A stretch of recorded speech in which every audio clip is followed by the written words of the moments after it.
Good na. Wala na. Okay na? Okay na, Judel. Pwede na, ate? Oo. Pag nagsalta ako mamaya, Judel. Last Sunday. Judel, wait lang. Pag nagsalita ako, kailangan kitang nariyan muna kasi I want to confirm lahat ng mga nare-receive ko kasi I want to feel that I'm talking na hindi sa sarili ko, kung hindi sa nare-receive ko talaga yung kalooban ng Diyos. Sige lang, Judel. Go. Sige. Samahan tayo ni Lord. Last Sunday, napansin ko na lang na we're praying sa mga kabataan. Naalala nyo? Sobrang nagkukumuhog tayong manalangin sa youth, sa mga bata, at saka sa mga babies. Itong last 3 days, may hinahanap kasi akong preaching ni Sabi sana. Nauwi ako kay Jonathan Can. Kilala niyo yun, di ba, ate? Yung kulot na isa din sa... leader. Sino? Jewish siya, Jewish. Jewish Christian siya. Oo, Jewish siya. Dahil nag-trending yung movie na Barbie, may kinalaman yun sa spiritual warfare na ginawa natin last Sunday sa pagtutok sa mga bata. Hindi ko pa nakita yung movie kasi hindi ako interesado, and syempre, minsan, bilang nandito pa tayo sa earth, minsan iniisip natin na parang, di ba minsan, pagka wala tayo sa atmosphere ng presence ng God, minsan nakakalimot tayo as human.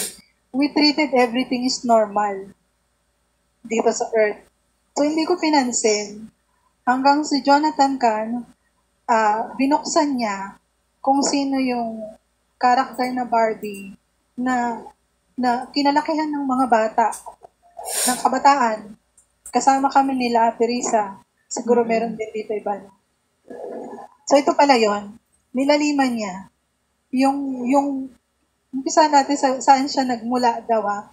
Ang Barbie doll na yan pala is hindi siya create para laruan ng mga bata.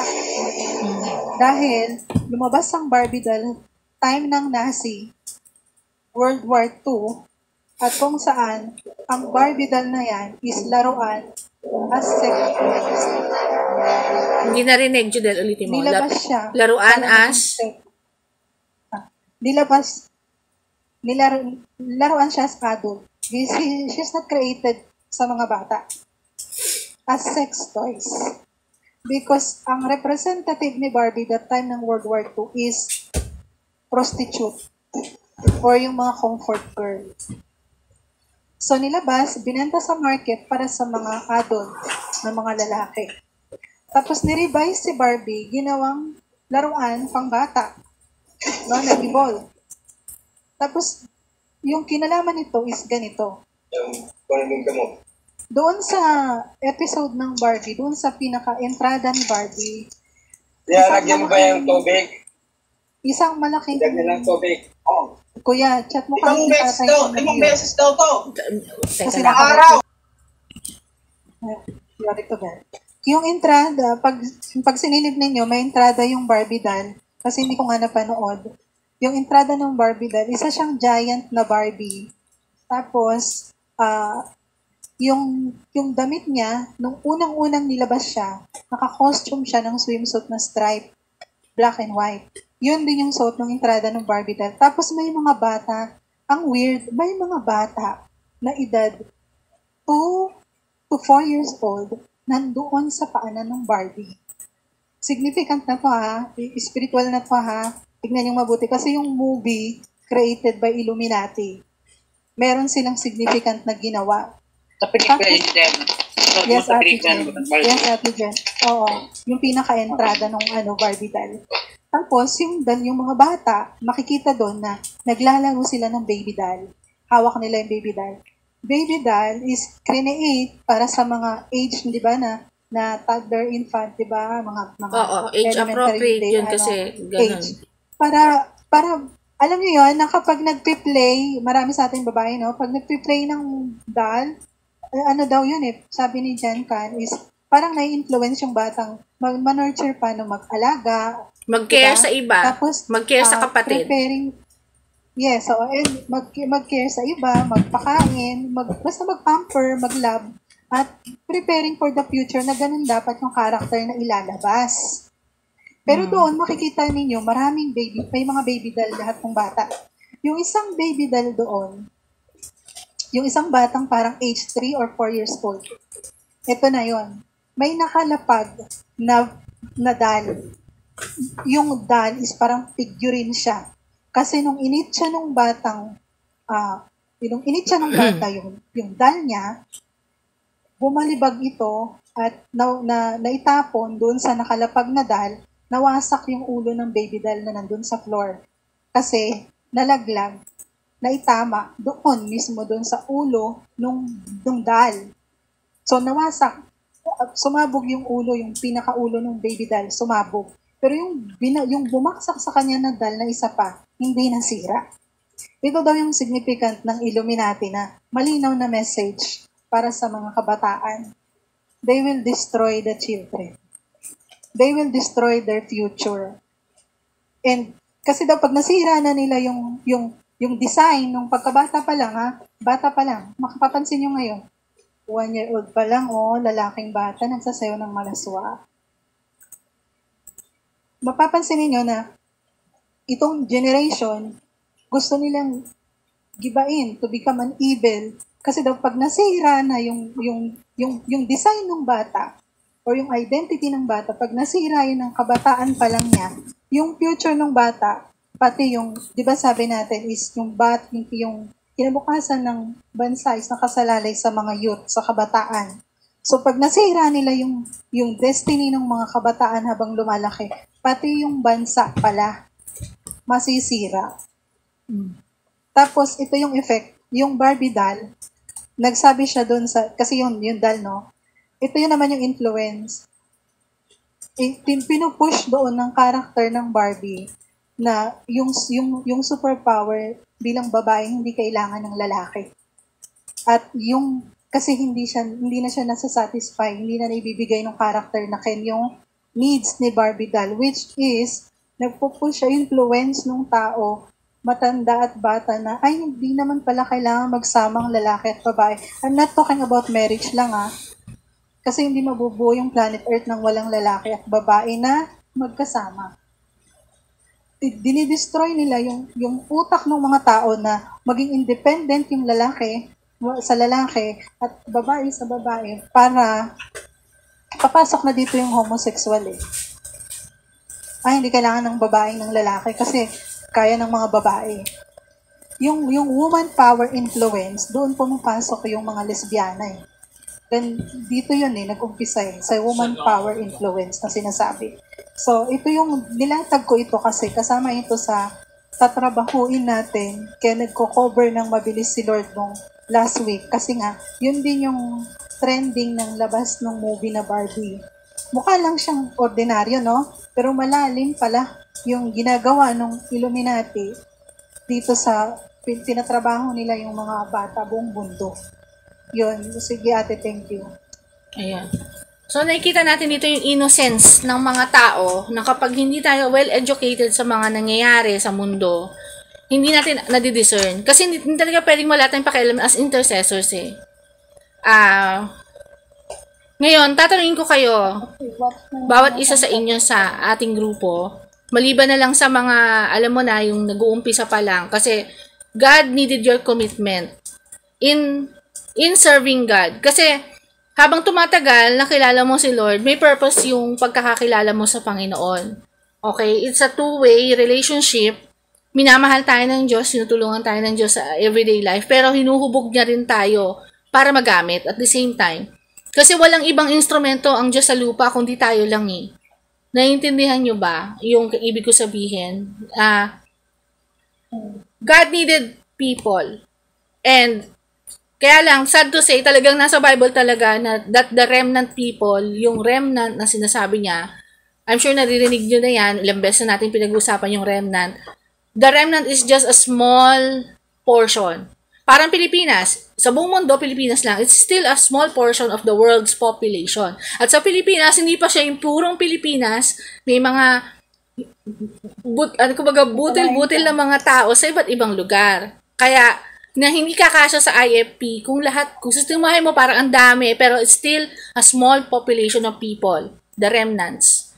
Okay? And, God, yun yung gagamitin niya the remnant people. So, ang ng Lord dito is yung commitment natin as an intercessor. May tanungin kita. Are you there? Can you speak? May? Hello? Yes po, ate. Oh, praise God. Hello po, ate. Hello. Sa totoo lang, kasi naniniwala kami na lahat ng dinadala ng Lord sa maliit na fellowship na to ay ginugroom ng Lord. Pag sabing ginugroom, hinuhulma, tinetrain, para maging intercessor. Ibig sabihin ng intercessor is mananalangin. Ibig sabihin, malalim to may level ang intercessor. Hindi siya parang ito yung ito yung nakakabit na sa buhay mo. Ito yung kumbaga yung parang ultimate na trabaho ng Panginoon sa mga anak niya. Although merong pastor, pero dinodouble ni Lord ngayon ang gusto niya ni Lord, pastor ka na, intercessor ka pa. Worshipper ka na, intercessor ka na. Kasi, sa mindset kasi ng napasukan kong traditional church, pag worship leader ka, intindihin mo lang yung mga kanta sa church. Tama ba? May? Apo, ate. Pag drummer ka, intindihin mo lang yung kailangan mong itugtugin. Gitarista ka, yun lang. Pag Sunday school teacher ka, intindihin mo lang yung tuturuan mo mga bata, isipin mo lang yung mga lesson mo every Sunday na ibibigay sa kanila, gagawa ka ng PowerPoint presentation. Pag pastora ka, isipin mo lang yung preaching mo, tsaka kung paano mo mamanage yung church mo.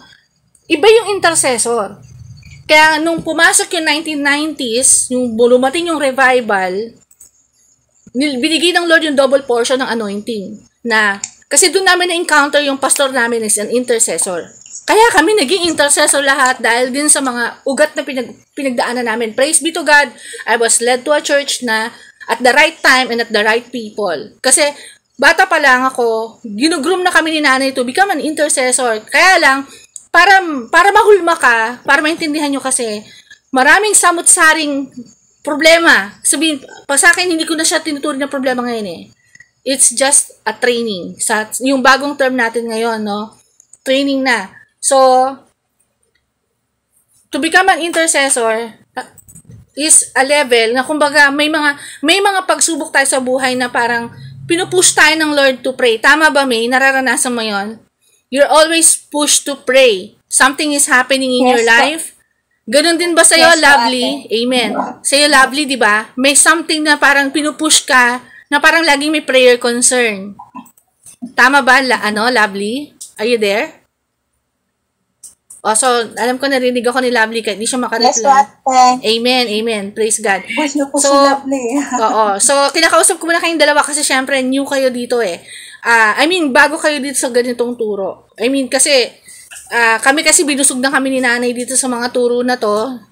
Matagal na kaming ginagamit ng Lord sa intercessor pero God is raising new eagles. Amen po ba? These two are eagles na ng Panginoon to Itong gusto kong maging mindset nyo, Lovely, May, na whenever na may nagdadaanan kayo, for example, si Lucas, kailangan ipag-pray. Ikaw, May, parang nasisense mo na parang need mo yung prayer dahil sa negosyo mo, or sa magulang mo, or sa kapatid mo. Basta anything na parang may mga nag-rise up na mga prayer na parang, ang mindset kasi ng tao, natural yan, problema, may daming problema.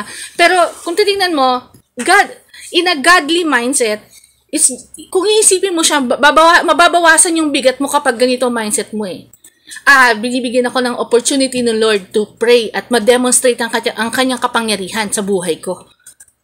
That should be the mindset of an intercessor. Nakaka-uplift ba kapag ganun yung thinking mo, May?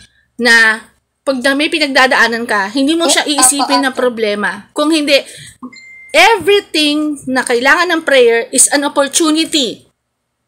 Oportunidad para sa Panginoon para ma-demonstrate niya na buhay siya sa buhay mo. For example, Halimbawa, kasi ganito yan eh. Kagagaling ko lang, nadulas ako last week. Matindi yung pagkabagsak ko, pero nilalabanan ko siya, okay? Kasi God is pushing me to in my limit how much I would trust Him sa buhay ko. Kasi lahat ng nadudulas at ang una ay balakang. Ha? Si May? Ate, nadulas din po. Ito. Tama, makatokayo kita ngayon. So nadulas ako, no? And then, I am fighting with my mind, kung ano yung mindset na gusto ng Lord na maging mindset ko. Kasi, lahat ng nadudulas na is hindi nauuna yung balakang or basta hindi maganda yung kinahinatnan. Nakafeel ako ng pain pero wala akong na-feel sa balakang ko, pero yung hita ko na nagko-connect sa torso ko, nandun yung pain. And then I felt dislocation. Parang may na-dislocate. Pero nilalabanan ko yan. Kasi sabi ko, how could I demonstrate God's power kung nasa isip ko kagad, doktor? Ganun ang pananalig ko eh. Kasi, ganun kami in-exercise trinain ng Panginoon yung ganung mindset. Kasi, sa totoo lang, kung iisipin ko, ang daming pwedeng pumasok na yun eh. Sa isip ko, hindi ko siya in-entertain. And then, the whole week, wala akong naramdaman. After ko makaranas ng ilang days ng pain, wala na akong nararamdaman, mga 4 days. And then, come Saturday kahapon, alam mo, madaling araw, nakaligo pa ako, naglalakad ako ng maayos, and then, pagtayo ko sa upuan, nagpapatayo ako ng buhok, na-feel ko na parang may nag-dislocate. Ibig sabihin, may dislocation ako naramdaman, and then, tuloy-tuloy na yung pain. As in, pag tumatayo ako, naiiyak ako, as in, napapaluha ako sa sakit. Tapos, parang, alam mo yun, gusto kong lagyan ng salon pass, kaso lang, hindi rin siya maging effective kasi yung pain nasa gitna, alam mo yung hita, di ba? Yung pain nasa gitna ng hita. Sabihin, hindi siya maaabot. Ayoko uminom din ng pain reliever. So, I trusted God 100%. Kasi sabi ko, parang hindi ko yata kaya endure. Tapos mag-grocery pa kami. So, iniinda ko yung pain kahit sa grocery. Tapos lalo pa, dahil galing kami sa lakad, pag dating ko sa bahay, parang hindi na talaga makakatayo. As in, feeling ko mababaldado na talaga ako. Kasi hindi na ako makatayo ng diretso. Parang, yung dalawang paa ko, hindi na pantay. Yung isa, alam ko may dislocation na nangyayari, pero my mind is completely trusting God. And, hours bago ako magsalita ngayon, the pain is no more. The pain is no more. I don't feel anything, any dislocation. Pero, maulit man siya, I will keep on repeating. Amen. That kind of faith that I have right now. Glory to God po, ate. Yes, I will test. Kasi hindi pwedeng magpapalakasan tayo dito eh. Lalaban ako at lalaban hanggat may hininga. There's power in prayer. There's power in declaration. There's power in positivity, positive words. Whatever you say into your life will happen eh. Kasi tinuro na sa atin yan eh. Ilang beses na yan, parang gasgas na plaka, parang sirang plaka na, gasgas na paulit-ulit that our tongue has the power over life and death. Kung hindi sinabi mo sa buhay mo, it will happen. Every curse, your negative words become a curse in your life. And it gives the enemy the opportunity to attack you. Halimbawa, sasabihin mo sa sarili mo, hindi ko na kaya, ayoko na, wala na, lubog na ako. That's what happened to you. Alam mo yun? Halimbawa, okay yung salitang, katulad nun, yung kuya mo, kasi hindi niya na magawa, mentally kasi hirap na hirap siya sa anxiety niya, sinasabi niya na hindi niya na kaya, hindi na siya gagaling. Pero ako, as intercessor, tingnan niyo yung opportunity for me to glorify the Lord, no? Oportunidad. Hindi ko siya sinukuan. Sabi ko, habang ginagawa niya yun sa sarili niya, ako naman nagka-cancel. Gagaling ka rin, babalik ka rin sa dati, mawawala rin yan. Alam mo yun? Kasi paulit-ulit yan sa mind ko. Kasi yung tinatanim ko, kahit naririnig ko pa siyang dumadaing sa akin. Hindi ko na kaya, hindi na ako gagaling na babalik sa dati.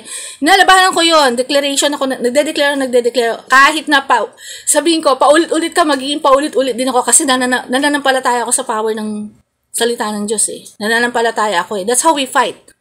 Okay? As intercessor, yung bagay na imposible na sa tao, magiging posible kasi yung mindset mo, ginawa mong with God, everything is possible.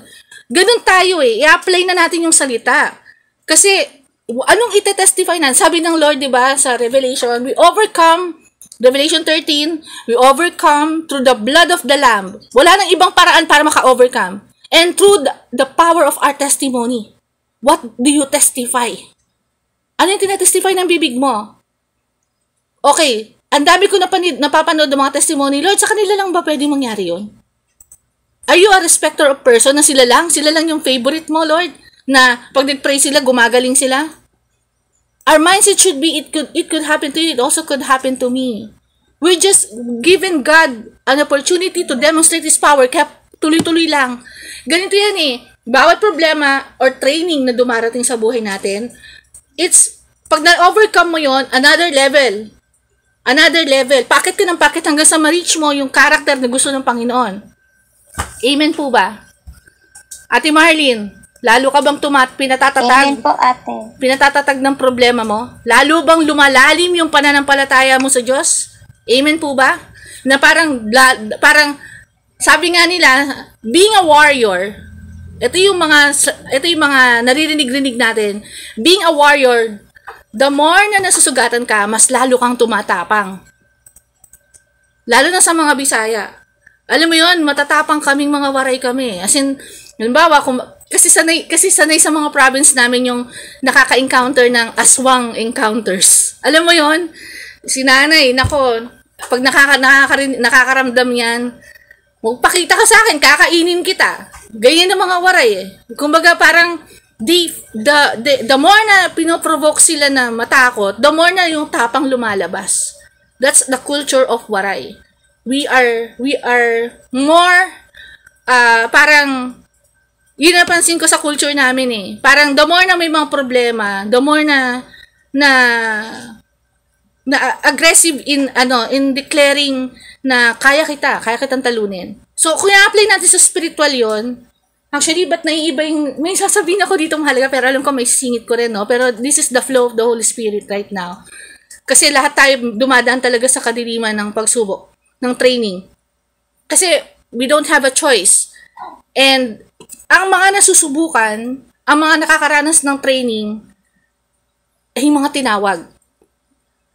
Kaya, pag nanood ka, kaya pag may nakita kang mga post sa Facebook na ang sasaya, mukhang mga walang problema, kung hindi sila nasusubukan at they live a comfortable life, magtaka ka. Kasi, ayun yung kategory ng Lord sa Bible Lahat ng tinawag niya, hindi pwedeng hindi dadaan talaga sa training. Okay? At ang ganda pa ng sinabi sa akin ng Lord na tamang word for us na matanim sa puso natin. Ate Jen, are you there? Although, lesson to ng anak ko ni Hansa, kasi meron silang lesson, meron silang, amen, meron silang subject na leadership in the arts. Paano ka magiging leader sa field ng arts? Wow, it's a new subject for me, Tapos, pinag-uusapan nila about leadership, qualities of a good leader, na doon ko nalaman, dahil may assignment si Hans, kailangan niya mag-record na ano yung meaning para sa kanya ng leader, me as a leader and me as a follower. I was shocked when I Google it, na ang nabungaran ko kagad na parang essay, Christian. Ang nakita doon, if you are a leader, you're also a great follower. Before you become a leader, the quality of a good leader is a good follower. Tapos nakalagay doon, just like Jesus Christ, He served us. He washed the disciples' feet. He set an example. He served the people. He healed the people. Nagtrabaho si Lord day and night. He intercede for the people. Pero He is the King of Kings. He is the Lord of Glory.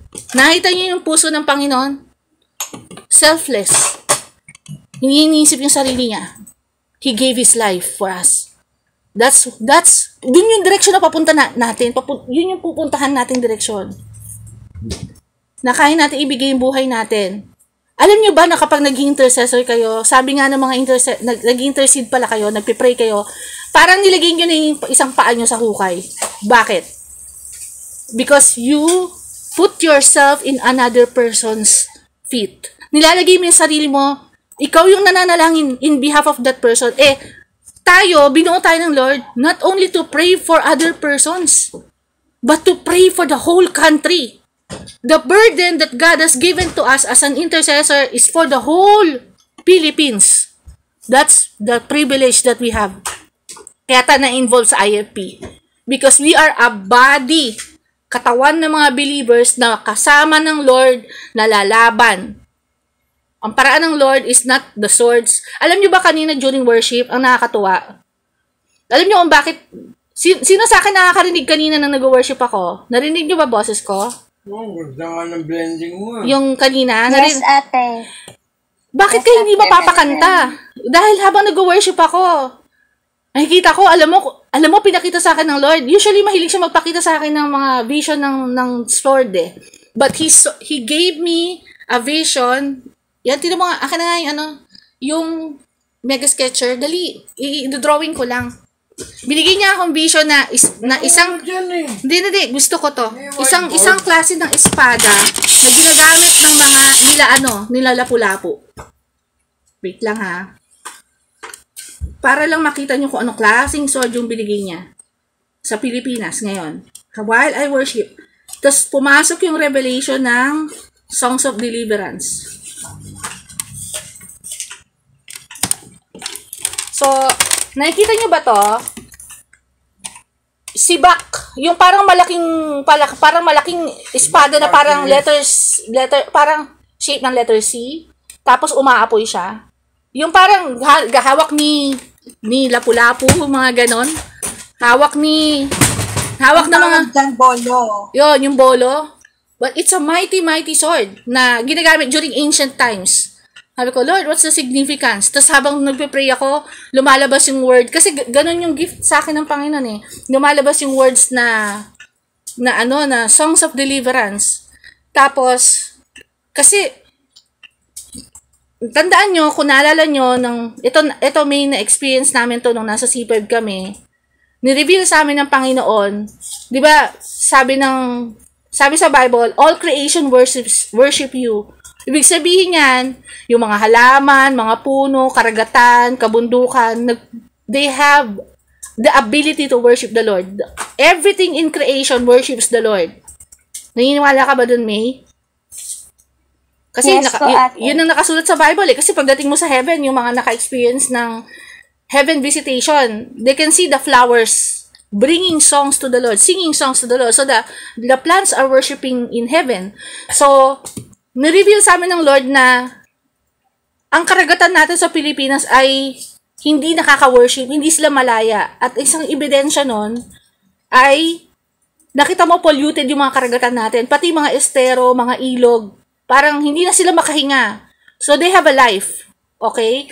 At nung kumakanta ako ng worship song, nag-singing in the spirit na kami, yung singing in tongues, nafe-feel ko na parang yun yung awit yun yung supposed to be awit ng mga karagatan na humihingi ng saklolo sa atin na makalaya sila. So, we continued worshiping in that way na parang may mga beat ng I have a tambourine na pwede kong gawing na pwede kong patugtugin na parang bongos. Alam mo yung parang tinatapik lang ng kamay? Yes. Oh. Para hindi malito si May. May ebidensya kasi nabuhay ang mga karagatan Ang evidence niyan, si Jesus mismo, he speak to the sea. Actually, papunta rin tayo doon. Pero praise be to God, okay lang po sa ninyo. Kasi they have a life. May buhay sila because they obey the Lord. Tama yung sinabi niya, no? Papunta tayo doon. So, you have to understand na as intercessor, hindi yan paano ba to? Pag nangungusap ang Panginoon, hindi namin ma-explain pero we feel it in the spirit na kinakausap kami ng Panginoon in that way. Kasi ako, may gift ako na nare-receive ko yon pati sa songs, nare-receive ko kung anong ibig sabihin ng song na kinakanta ko. When I sing in tongues, nare-receive ko ano yung meaning, nare-receive ko kung para saan yon. Hindi pwede, kasi lagi kong tinatanong yan, para saan yung kanta na yun, Lord? Para saan yun? And then, yung vision is nakakakita ka ng pangitain. So, the moment na ginawa namin yon, nag-gesture pa kami.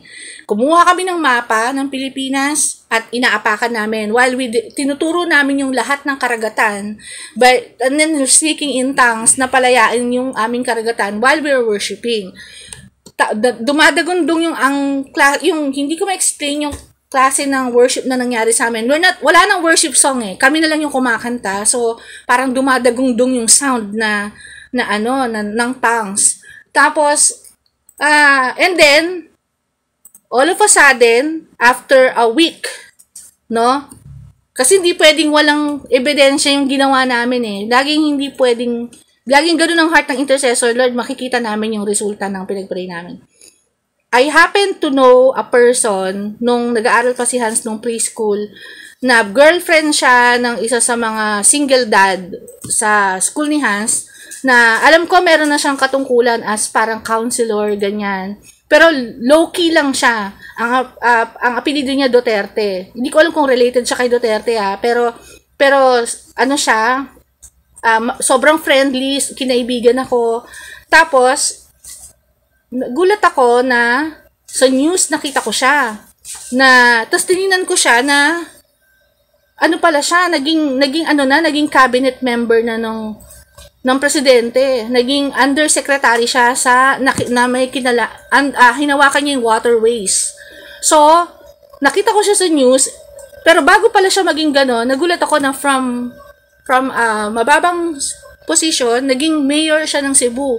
So, napunta siya sa katungkulan, and then, nung naging undersecretary siya ni Duterte, nakita ko na ang naging unang proyekto niya is linisin lahat ng karagatan, ng ilog, as in yung mga ancient na mga dumi. Natanggal nila sa mga estero.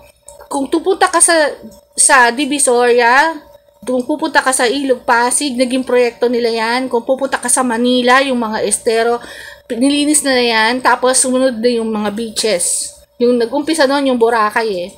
Alam ko yung unang nalinis. Tapos sumunod na yung paglilinis talaga. So may kita mo na after namin mag-obey na kahit mukha kami mga baliw sa pagkanta, kung marinig mo kami, parang out of tune pa nga yung mga kanta namin. Minsan parang yung singing the spirit, labo-labo, mukhang labo-labo, pero totoo niyan, may ginagawa pala si Lord. Kasi totoo yun eh, na hindi pwedeng, we serve a living God, buhay siya. So lahat ng ginagawa namin, may significance, may importansya.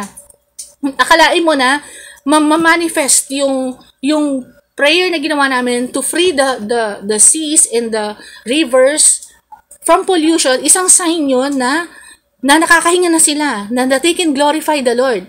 Kasi tandaan nyo it's a sign of holiness, yung kalinisan. Diba? So, praise be to God for that. Ngayon, ito naman, kanina, kaya ko to sinishare kasi may significance or may importansya rin, may pinatatrabaho sa atin ng Panginoon. When I say songs of revival means nakakita na kayo ng buhay naghihingalo na nire-revive ng mga doktor, ginagamitan ng parang kuryente ba yon? Tama ba, Ate Jen? Yung parang kuryente para ma-revive. Parang nire-resuscitate ba yun? Basta yung, hindi ko alam yung medical term, pero yung parang bubuhayin yung patay para bumalik yung heartbeat. Nag-gets nyo ba? Ate Marlene, nag-gets mo ba? Ate Marlene, you there? Woo! Hello? Ate Marlene.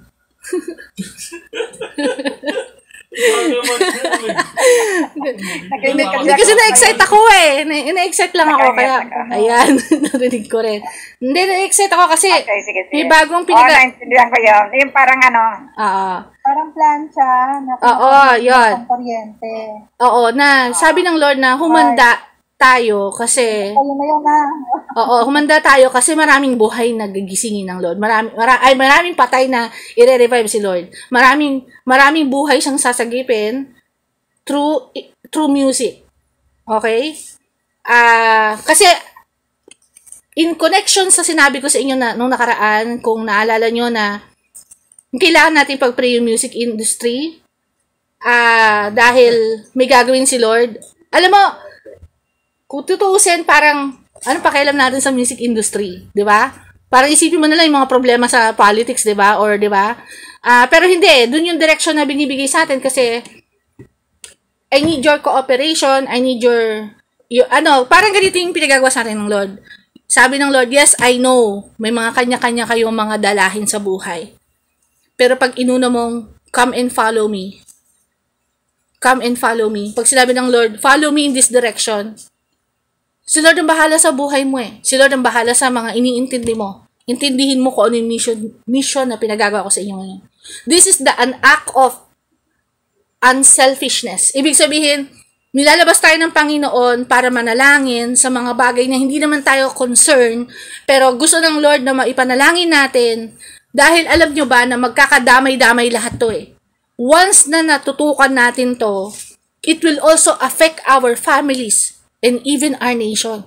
Malaking, yung isang hakbang na ginawa mo, malayo mararating ng gagawin nating prayer. Because ito yung mag-a-usher ng greatest na presensya ng Panginoon na makapasok sa bawat tahanan. Pero, pinadadaan ng Lord sa sabsaban. But, paano, medyo malalim yun, no? Di ba si Jesus, hindi naman siya pinanganak sa palasyo. Pinanganak siya sa very humble place, na kung saan hindi nga siya halos tanggap, sa isang sabsaban kung saan nandun yung mga hayop, lugar na kinakainan ng mga hayop, doon pinanganak ang Panginoong Jesus. Kaya nga hindi siya ma-recognize as king at hindi siya tinatangkilik ng mismong simbahan ng mga Pariseo. Kaya punong-puno sila, yes, nakikita nila full of wisdom si Lord nung lumalaki. Pero di nila tinatanggap si Lord. Meron bang nag-alok sa kanya ng position sa church? Meron o wala? May nag-alok sa kanya, Lord, dito ka, galing mo magsalita eh. Punta ka dito sa loob ng synagogue. Ang pangalan ng church noon ay synagogue. Sinagoga. At ang pangalan ng mga namumuno sa simbahan noon... Yes. At ang pangalan ng mga namumuno sa simbahan noon ay hindi... lang siya eh. Hindi siya edukado eh. Yes, he's uneducated. Ang pangalan ng mga nangunguna sa sinagoga, sa church noon, ay hindi tinatawag na pastor o sino man, Bible teacher, kung hindi, mga Pariseo. They are the Pharisees. At aral sila kasi 5 pa lang yung books na nasusulat noon. They are very knowledgeable of the 5 books of the Bible, from Genesis, Exodus, Leviticus, Numbers, and Deuteronomy. Aral na aral sila. They know the prophecy that there is a coming Messiah, and yet nung dumating si Lord, they did not recognize. Hindi nila na-recognize si Jesus. That's the sad part. So, sabi ng Lord, the same way na dumating ako, the same way yung pagbalik ko. The same. So, ang tanong ko sa inyo, mare-recognize ba ng tao pag dumating yung presence ng Lord in its... Kasi ganito yan eh. Parang ganito yan. Alam mong darating na si Lord, pero mauuna muna yung glory niya. Parang, di ba ang sun, itong representation ng Lord eh, di ba ang sun nariyan, nakikita natin sa taas. Pero the moment na magbukang liwayway na, nag-i-spread na yung liwanag niya papunta sa earth. That's how Jesus is representing right now. As if nandyan na si Lord, andyan na siya, nakatayo na. Pero mauuna muna yung liwanag ng kanyang glory papunta sa earth bago siya dumating. Kasi ganito yan eh. Naka-imagine na kayo na, imagine this in your mind, no? Naglalakad si Lord papunta sa earth, walking towards earth. And then, nauuna yung liwanag niya. Parang pag binuksan mo yung flashlight, makikita mo, nag-advance yung ilaw, di ba? Pero may hawak ng flashlight. Malayo yung nararating ng ilaw ng flashlight. Pero wala yung taong may hawak ng flashlight is malayo doon sa liwanag na nag-reflect papalayo sa kanya. Di ba? Subukan nyo yun. Pag nag-flashlight kayo, ang layo ng narating ng flashlight, ng ilaw ng flashlight. Pero ikaw, nandun ka sa place mo, pero yung ilaw ng flashlight, malayo narating. That's how it is when you know that God is coming. When you know that Jesus is coming back, malalaman mo kasi yung glory niya, magre-reflect muna sa mundo yung, ibig sabihin yung glory, yung kapangyarihan ng presensya niya. Madadama ng buong mundo. Okay? Kaya nga, nung panahon ng mga Israelita, alam nila na ang Panginoon nandun sa bundok Sinai, yung nagbibigay na ng 10 Commandments kay Moses. kapag nagsasalita ang Panginoon, dumadagungdong, kumikidlat. So may effect sa weather, may effect sa atmosphere, yung pagdating ng God dun sa mountain. Pagsasalta, kaya nga tao noon, takot na takot talaga makipag-communicate sa Diyos, kaya nauso yung mga propeta. So, kasi kailangan nyo makita muna, bago ko sabihin yung good news sa inyo, kung anong ginagawa ng Lord, kailangan munang ma-picture nyo, ano yung mga basic na Saan mo yan? na kaalaman. Merong instance Saan yan? na siya mismo nag-resist siya. Ayan. Jesus walks on the sea. Sa John 6 verse 15, therefore, when Jesus perceived that they were about to come and take him by force to make him king, he departed again to the mountain by himself alone. See? Ano ibig sabihin dito? Ibig sabihin yan, di ba sabi mo, dito ka maging... Hindi, the moment na nag-uumpisa siya, hindi pa siya nag-heal nun. Kasi full of knowledge pa lang siya nun sumisikat siya mismo. Kasi Hindi, sinabi ni Lord yon, kung ang kaharian ko nandito sa lupa, ang mga disipulo ko ay mag-aaway. At diba? ang gustong magluklok sa kanya, excuse me, to him to become king, ay yung mga taong nakaranas ng kanyang tama. healing. Hindi It's not the Pharisees. Hindi yung high, hindi church. No. That Hindi yung church. synagogue. Yes, ayun ang punto ko dito. The people who wanted Jesus to be king is not the Pharisees. I'm talking about yung mga Pariseo, walang nag-alok sa Panginoon para pumosisyon. Because he is uneducated. Okay? But he's full of knowledge, no? The low people. Oo. Mababa ang tingin sa Panginoon. He was the Christ. Yes, tingnan nyo dito And then, teka lang, para hindi tayo maano. Ngayon, kanina, anong kinalaman ngayon ng mga sasabihin kong bago sa mga sinasabi ko ngayon? Kasi merong binigay na last week, sinabi ko na sa inyo na Philippines is being bombarded. Sikat ang Pilipinas ngayon worldwide. Trending tayo sa YouTube. Inobserbahan ko, every hour, every 30 minutes, and every 15 minutes, umiiksi yung oras. Laging may nagsisearch about Philippines. Nung una, ang naging dahilan nito is yung pagsikat ng isang boy band sa Pilipinas na tinatawag na SB19. Okay? I'm not highlighting them or glorifying them, but they are importante silang tao. Sila yung key person kung bakit sinesearch ngayon. May, naririnig mo ba? Kasi mas bata ka sa amin eh. Alam mo yung grupo ng SB19? SB19, you hear that? Hindi po ako familiar. Hindi ka familiar? Hindi po. Okay. Hindi naman si May. Oo, siyempre. Alam ko kung saan kategory siya. Pero naiintindihan kita, May. Pero kasi ako kasi, hindi ako pwedeng hindi aware dahil habang tinutulungan ko si Hans sa studies niya, so doon ako nagiging aware sa paligid ko, no? And also, the Lord also wants us to watch and pray. Although, hindi ko siya nakita sa news eh. Nakita ko lang siya sa Facebook page. Then, I searched this group. Kasi may dating eh. And then, I listened to their songs. And then, God led me to another and to another hanggang sa nakuha ko na yung pinupunto ng Lord. Bakit ako nilid sa grupo na to na SB19? Na mga singer to na mga lalaki na five groups sila. Sabi ko, Lord, anong meron? Nakilala ko sila a day before the death anniversary ni nanay. Doon ko sila na-search. And inaliw ako ng Lord doon kasi alam niya na mababroken heart na naman ako pag naalala ko na naman yung kamatayan ni nanay, mag-iiyak na naman ako. Alam niya yung burden ko when it comes to nanay. Kasi I'm still a human, nakakaramdam pa rin ako ng pero iba yung dating sa akin kasi mayroon akong trauma na hinihingihiling kong mapagaling ako ng Diyos doon. At and I praise God kasi ginamit talaga sila to set me free from trauma. May mga songs sila na hindi ko maintindihan bakit pagkarinig ko ng song nila, they uplifted me. At isa pa, ang nakaka-amaze is nung nakita ko yung grupo na yon, parang kilala ko na sila. You have that feeling na parang nangyari na. Parang narinig ko rin mga kanta nila pero first time ko silang nakita. First time ko narinig yung kanta nila pero alam mo yung deja vu na parang narinig mo na sila, parang nakita ko na sila, parang siguro, ito yung katotohanan yan. I have been sensing them in the spirit matagal na. Parang, there was just a time na pinag-meet lang kami. Kasi there was a song na kinanta nila na tribute to parents na, and aside from that, may mga song pa sila na parang, wala, yung beat lang nila, parang yung beat lang nakakapagbigay ng comfort sa akin. Pero hindi ko alam, pero bakit secular song? Sabi ko, Lord, bakit secular song? Tsaka bakit mo ko pinapa-research sa kanila? What's new with them? So, and then habang tumatagal, nire-reveal na sa akin ng Panginoon, sabi ng Lord, they are precious to me. What? Lord, sandali.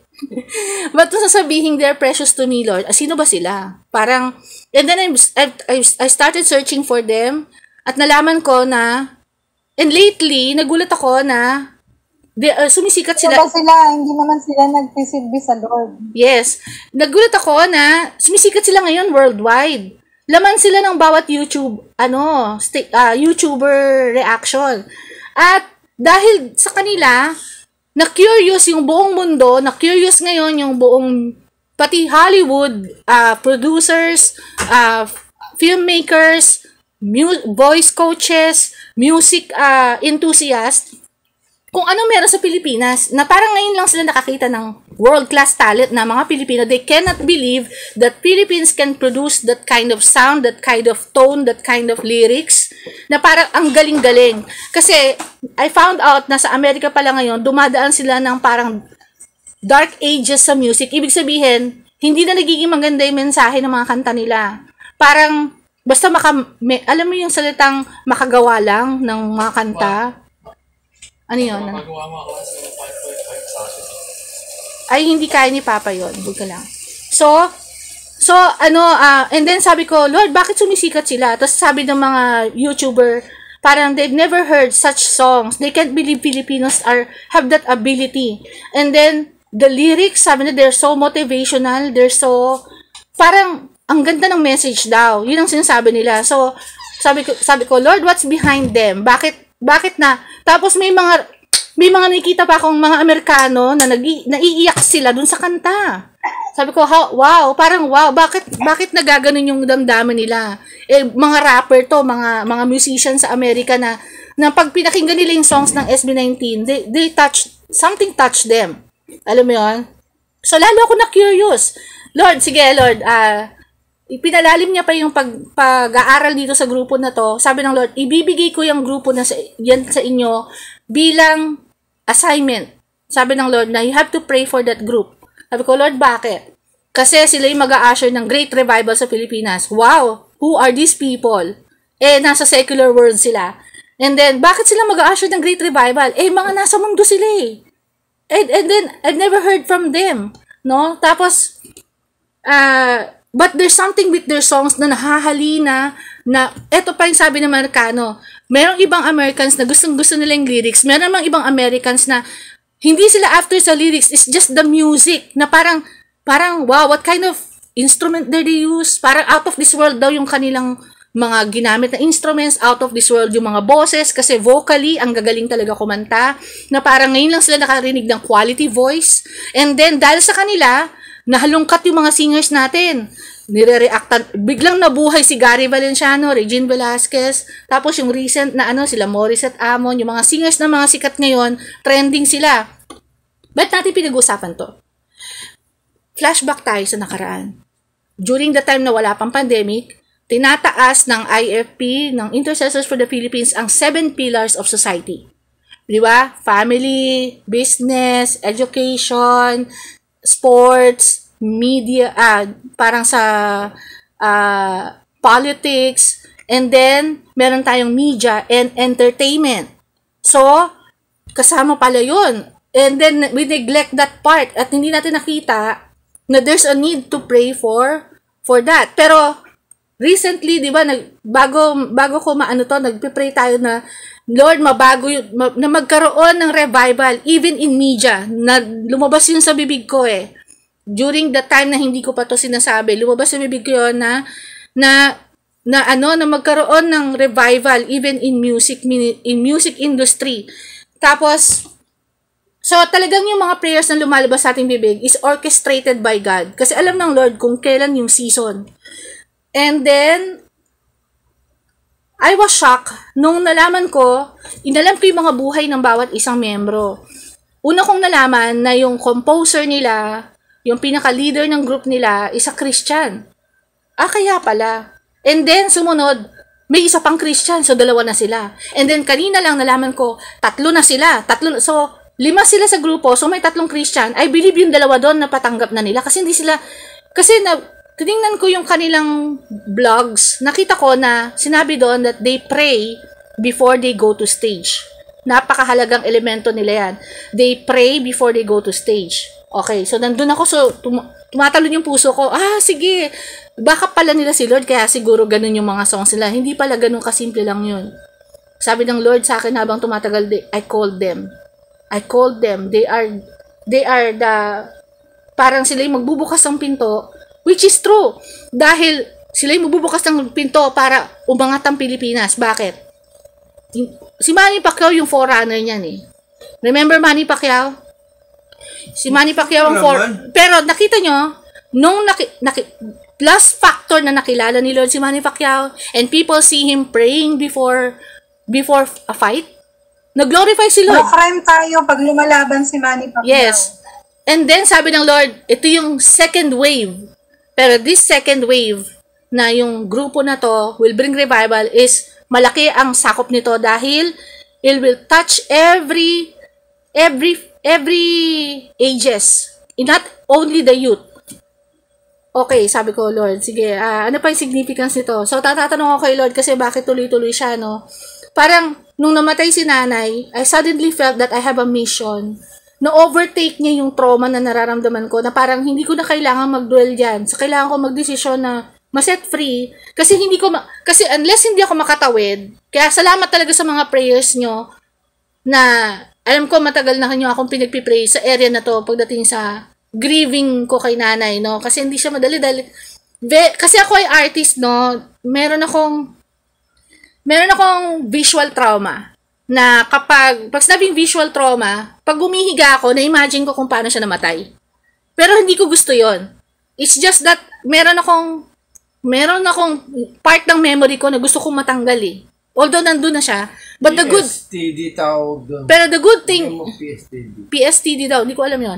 Pero the good thing is, ngayon, kahit nakakita ako ng image doon, parang wala nang attachment of feeling. Pwede mo, ganun pala yun, pwedeng maalala mo, pero wala nang attachment. Kasi yung trauma, kaya ka trauma kasi may attachment ka pang feelings dun sa pangyayari. You're hurt, you're broken, you're sad. So, dahil marami ba kayong napupulot, gusto ko lang gisingin kayo ngayon. Ate Jen, Ate Marlene, May, Lovely. PTSD pala. Marami kayo napupulot. PTSD pala. PTSD daw sinasabi ng Kuya Ian nyo. Marami kayo napupulot. Nakaka-catch up nyo naman. Sabihin nyo sa akin kung meron kayong hindi naintindihan ha. You're free to question. Kung meron kayong hindi naintindihan. Kasi this is our work together na pinatatrabaho ng Lord. I'm very excited for this kasi we have a mission. Kasi sa dreams ko, kadalasan talaga na ang laging symbolism is laging tumatawid. If there's a river or water or flood or muddy water na kailangan na sa pagtawid daw natin, laging may kabataan sa pagtawid. That there are children or youth na nangailangan sa atin. And then yung huling dream ko, naalala nyo, ewan ko kung naalala nyo pa ha, na-share ko na pinakita sa akin ng Lord na madilim na, but the youth are already in formation. Parang ang symbolism niya is cool eh, kasi mga parang naka-uniform yung mga bata, they're all the same, and nasa pagitan sila ng, I think may elementary, merong high school, pero they are being prepared to go to camp. Parang, they have to be trained, they have to be in camping. So, anong kinalaman nito sa SB19? Sabi ko, Lord. Nakakabaliw isipin, no? Pero kung iisipin ko lang sa mind ko, hindi ko talaga maintindihan yan. Pero I need the mind of Christ to help me understand anong meron. And then, binigay sa akin ng Lord yung 1 Corinthians 7 verse 17. Sabi ng Lord dito, ulitin ko, 1 Corinthians 7 verse 17. Nevertheless, each person should live as a believer in whatever situation the Lord has them, just as God has called them. Ibig sabihin, sa anumang sitwasyon, merong assignment na binigay ang Lord. In whatever situation the Lord has assigned to them, just as God has called them. This is the rule I lay down to all the churches. Okay? 1 Corinthians 7 verse 17. Sa bawat believer, sa bawat sitwasyon, meron naka-assign ng Panginoon para sa kanila, according sa kanilang pagkatawag. So, this group, SB19, has 3 believers in them.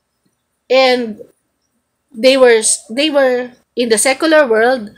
At kailangan natin silang ipag-pray kasi they needed us na hindi sila maagaw ng kaaway. Because we know that, sabi nga ni Judel, nabanggit niya Illuminati. Illuminati is a tool of Satan na parang artists, musicians are giving their souls to this institution kasi pasisikatin sila because this is demonic. At makikita niyo yung symbol ng gumaganon? Are you familiar with this? Ginaganon na sa mata nila. Triangle na may mata. Yun yung mga singers, nakaganyan sila lagi. Lahat ng mga Illuminati, alam mong Illuminati na sila kapag gumaganyan na sila. Okay? Alam, yung mga, search niyan, Google niyo yan. Rihanna, Justin Timberlake, mga kilalang singers, Eminem, lahat sila nakaganon. Okay? At ayaw ng Lord na yung kanya makuha ng kaaway. Bakit ko masasabing kay Lord itong mga batang to? Okay? I was shocked na finiture yung mga mommies nila sa brigada, sa GMA7. I-interview sila. Sabi nung nanay nung composer, yung pinaka-leader ng grupo na si Pablo pa pangalan, no? Siya, tinay irony nito. Pablo yung pangalan ng composer, pero titignan mo si Apostle Paul, siya yung nagsusulat din ng letters to the churches. Pansin nyo? Pero he goes by his name Pablo. And then nung in-interview yung nanay niya, sabi niya, I am praying for them and for him. Kasi tinanong sila ano sa palagay niyo, bakit sikat na sila ngayon? Kumbaga, ano yung reaction niyo doon? Sabi ko, I believe they have because of prayer. Sabi nila, hindi nila maabot yung meron sila ngayon dahil sa prayer because I've been praying for them. So there's number 1 rule is there's a praying mom. Kung bakit naabot nila yung kasikatan ngayon. And then point number 2 is, sabi ng nanay, because I believe they have a divine calling. Napansin niyo yung lumabas sa bibig ng nanay? That is a declaration. They have a divine calling. And then, kanina lang, I happen to, kasi nakabantay ako sa kanila binabantayan ko sila in prayer. Meron akong nabasa sa lyrics nila, sa lyrics ng rap nila. Kasi they're rapping and then singing at the same time. Parang ang kanta, ang message ng kanta is parang yung kasi bago sila sumikat, nakaranas pala sila ng pambubuli. For 3 years, kahit anong gawin nila, walang nangyayari. Nag-release sila ng kanta, hindi pumapatok. Walang nangyayari. Binabash sila ng mga fake, manggagaya, papogi lang, ganyan. So, they experience it. Kahit walang kumukuha sa kanilang station para i-release yung song nila. Ang ginawa nila during pandemic, naglabas sila sa Twitter. Doon sila nagulat. Nung pandemic time, nung naglabas sila ng video ng sayaw nila at ng kanta nila, yung We Gonna Go Up, which is is a declaration also, as declaration song nila na kahit anong pagsubok dumating, aangat kami. That was 3 years ago. Tapos, nagulat sila ng dahil pandemic, di ba, lahat ng tao nasa bahay at the same time. Nung unang nilabas na yung song sa Twitter, nagulat sila na biglang sumikat sila sa Twitter. So, doon yung umpisa, and then ginanahan silang magsulat ng mga kanta. Nung nakita nilang tinangkilik yung isang song na nirelease nila. Tapos, meron silang lyrics dun sa kanta na parang, kahit anong gawin mo sa akin, I have the Almighty with me. at naka-capital yung letter A. So, wow, sabi ko, they're incorporating you in their lyrics, Lord. Tinataas ka nila. Alam mo, sa totoo lang, hindi siya mapapansin kasi rap eh. Pero nilid ako ng Lord na usisain yung mga lyrics ng kanta nila. Kaya lang, there's a catch here, no? Dahil nasa mundo sila, pag sinabing vulnerable sila sa atake on every side. They needed to remain pure. Kasi, during the pandemic pala, ang mga kanta nila, there was something in their songs. Kasi, nag-ugat yun sa kanilang mga mga pinagdaanan sa buhay eh. As in, nagpupunta sa practice yung isa doon, parang yung buka na yung sapatos niya. Ganun, mahirap sila eh. Kumbaga, kahit na hirap ng practice, yung training nila, kahit lumuluwa na yung sapatos nila, sige lang, kahit umuulan, walang pamasahe, biruin mo, yung isa doon, naglalakad from Robinson's Galleria, halimbawa, doon yung event nila, nagpupunta lang sila sa mall kasi walang pumatanggap na station sa kanila, GMA, ABS, walang tumatanggap sa kanila. So, nag-mall tours lang sila, maliliit, minsan walang bayad yon, bigla nilang silang sasayaw sa daanan ng mga tao. From Galleria, lalakarin hanggang bahay, hanggang Pasig. Parang kasi wala talaga sila. Yung isa nakikitira lang sa auntie niya. Alam mo yun, yung sobrang hirap ng buhay nila. Wala silang pamasahe. Yung, alam mo yun, yung marami silang pinagdaanan. They're crying, tas naglalabas sila ng mga kanta, walang pumapansin. Inaalok nila yung mga kanta nila, walang pumapansin. Tapos, so, for 3 years, dinaanan nila yon. Kaya kung makikita mo, meron din silang pinagdaanan. And these kids are, nung nag-umpisa sila, parang, nung una may iba-iba rin yung mga nila, may isa doon nagtapos. Pero parang siyang hindi daw niya ma-explain, pero hinahatak yung damdamin niya papunta sa paggawa ng kanta. Yun yung parang hindi siya fulfilled na kahit nagtatrabaho na siya sa call center. Parang may iba siyang nararamdaman na dapat hindi ito ang ginagawa ko. So, babalikan natin yung God has appointed them in these last days. At ang maganda dito yung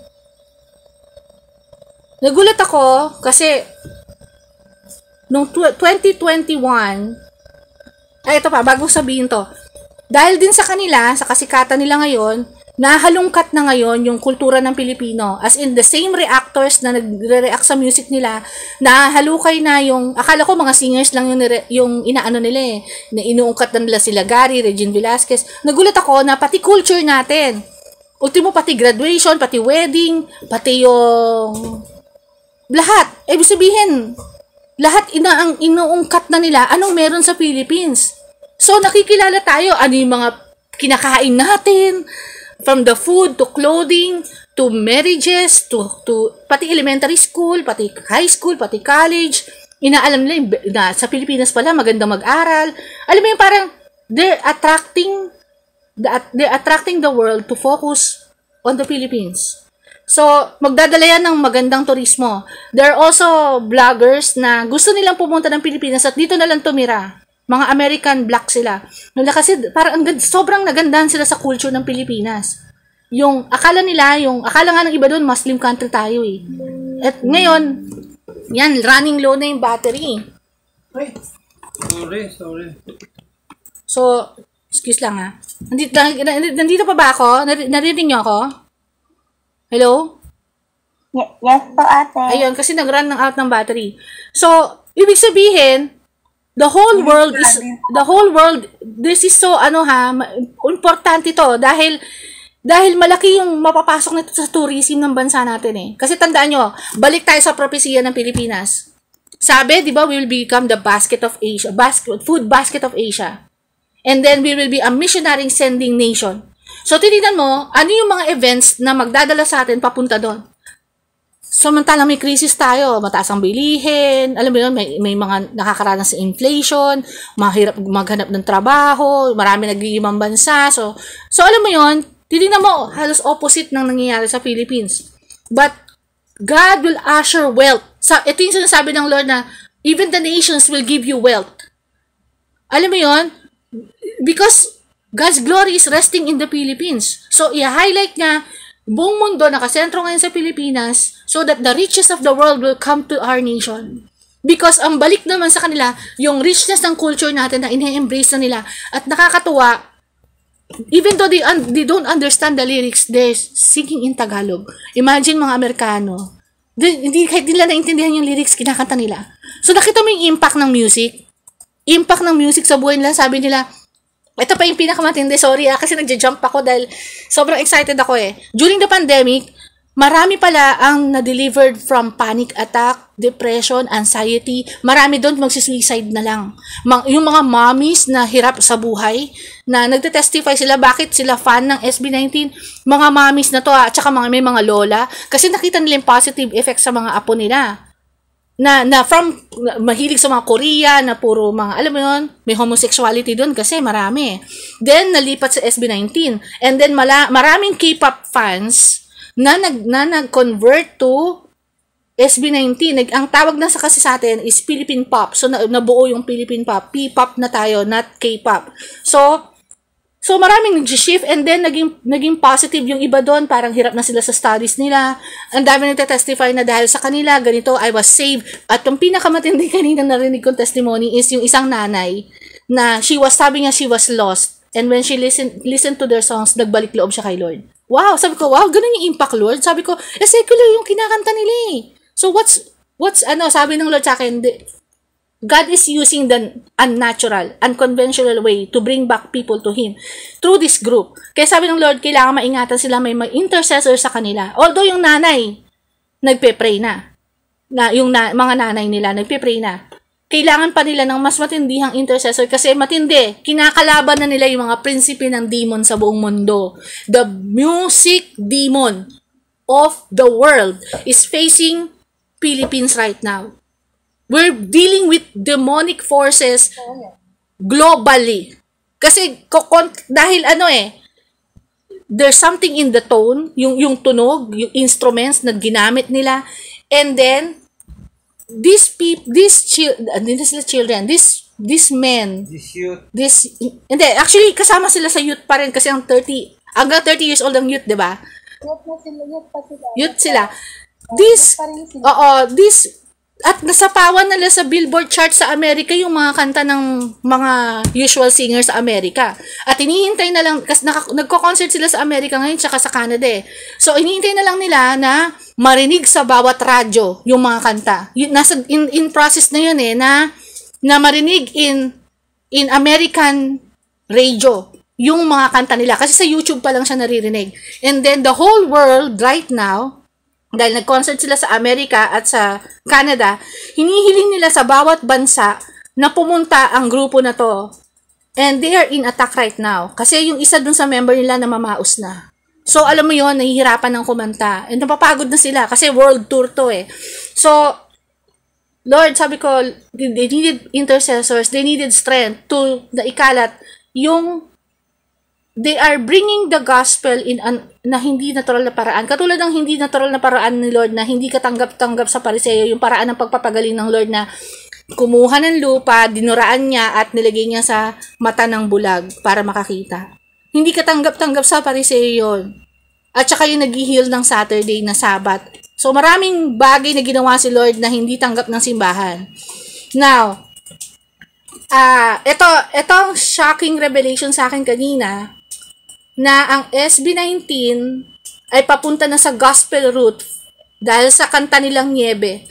At nagulat ako na ang Sony Records, tandaan nyo, Sony Music, which is very sikat to, Sony Music ay naglabas ng major record company na tinatawag na Waterwalk Records, the first Christian label sa Pilipinas. Usually, saan kayo nakakita ng may naririnig na ba kayong gospel song in the radio? Wala pa, di ba? Kasi wala pang record label. Usually sa mga sa mga Christian bookstore may makita kang songs pero hindi sila nasa mainstream na naririnig mo in radio. Wala. And right now, si Morissette kasama yung isang member ng SB19 na si Stel at iba pang mga artist ay magiging artist ng record company ng ng Christian label na to, na nagpirmahan na sila noong 2021. Siguro dahil ang aim ng Waterwalk Records, tinan mo, is to bring fresh Christian music to a new streaming generation. Are you ready now, church? This is the answer to our prayer. That the Lord will bring Christian music to a new streaming. Kasi ang hilig natin mag-stream sa Spotify, di ba? Sa YouTube. This is overwhelm ako, Lord. Wow, what's happening? At ang mahilig sa streams is mga youth. Yes. And mga then, bata din ang gumagamit. hello, sino sa inyong hindi nakakakilala kay Morissette Amon na ang galing-galing kumanta? Hindi ko akalain na Christian pala siya. See? Noon pa nagtatanim ang Panginoon. Like Sarah Geronimo. Ito, nagulat ako. Hindi ko siya masyadong kilala, narinig ko lang. Oo, pero sa YouTube siya kasi kilala, tsaka sikat siya sa mga foreigner. So, yung SB19 plus si Morissette, tsaka iba pang mga artist na hindi pa natin, siguro marami nang nagiging Christian na hindi natin alam, is magiging part nitong record label na to, ng record company na to, that this will be a faith-based entertainment artist. Wow. And then, who represent the best of Christian music combined with their own unique styles. So, sabi ko, Lord, nagpirmahan ito noong 2021 at nag-release ang SB19 under this Sony Records, yung kanta nilang Niebe. I never thought na it is based from a gospel song. Ito yung testimony nung leader nila, yung composer na si Pablo. Isa siya sa 5 ng SB19. Wait lang ha. Sabi niya dito,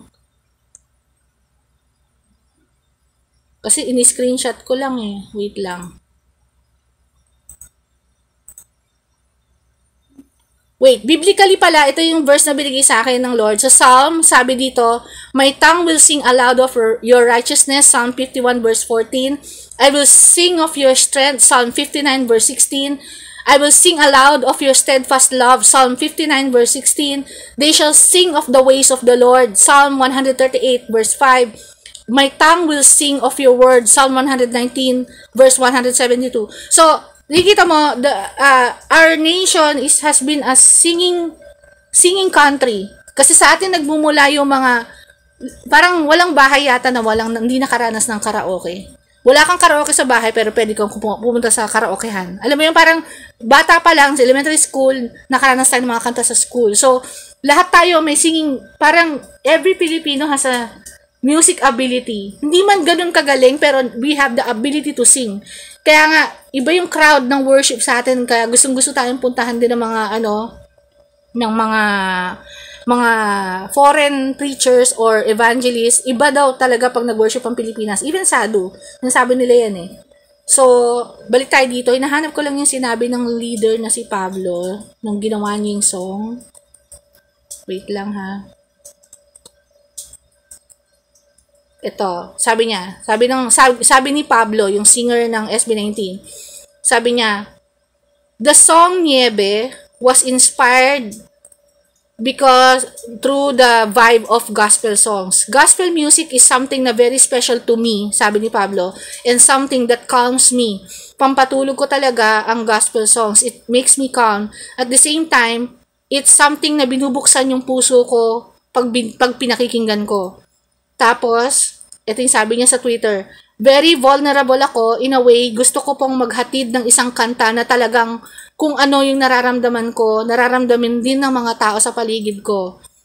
He shared that he wrote Niebe during the height of pandemic, COVID-19 pandemic, and he wanted to echo a message of hope to their audience.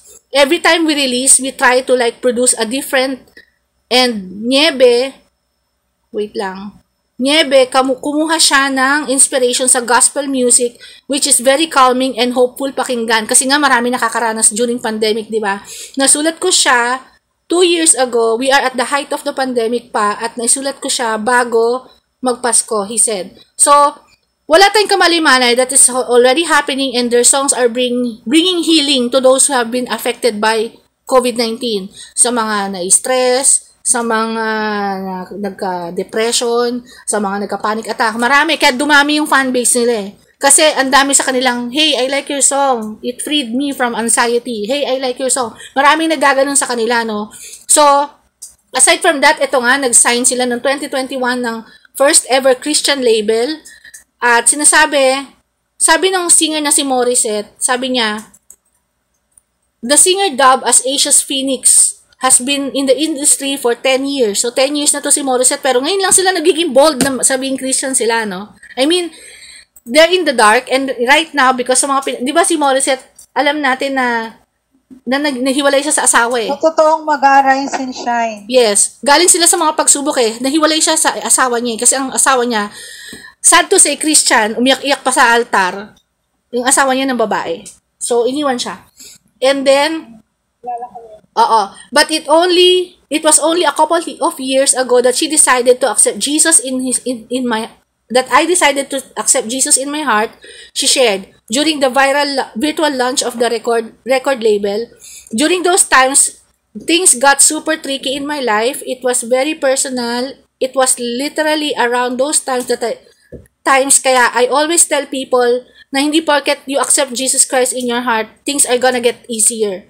Kasi kung kailan naging Christian siya, doon siya nakaranas na ng babaeng asawa niya. So, it's a pagsubok, no? For me, it was really a challenge, and he really tested my faith. At the same time, I just literally decided to walk in faith. Even during the pandemic, I decided to go into songwriting as well as because there is no live shows. And so, I took as an opportunity to grow in my artistry. Tapos, sabi niya dito, through these songs from Waterwalk, Morissette was able to share her journey as a Christian.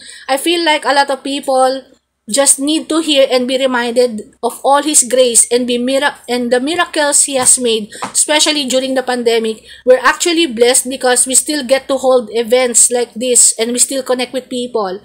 So, nakakatuwa kasi alam mo yon, they put their trials and then kung paano nila na overcome yung trials in the song.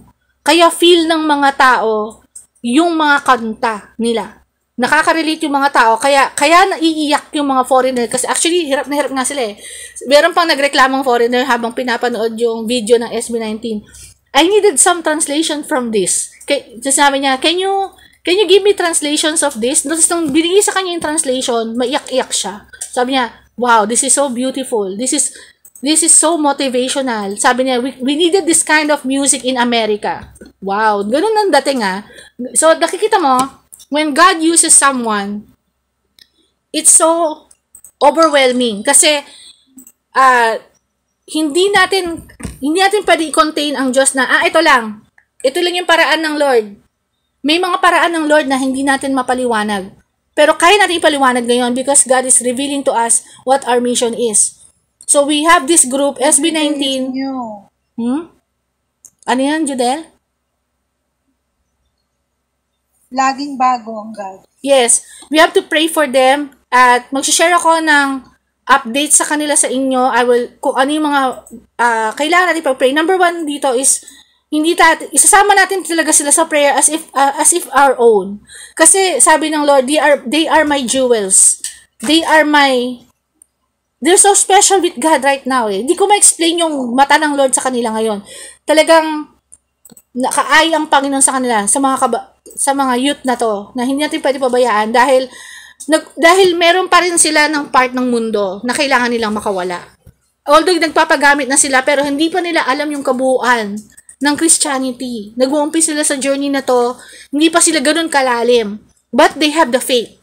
And they know that they have a mission. At they know the power of words.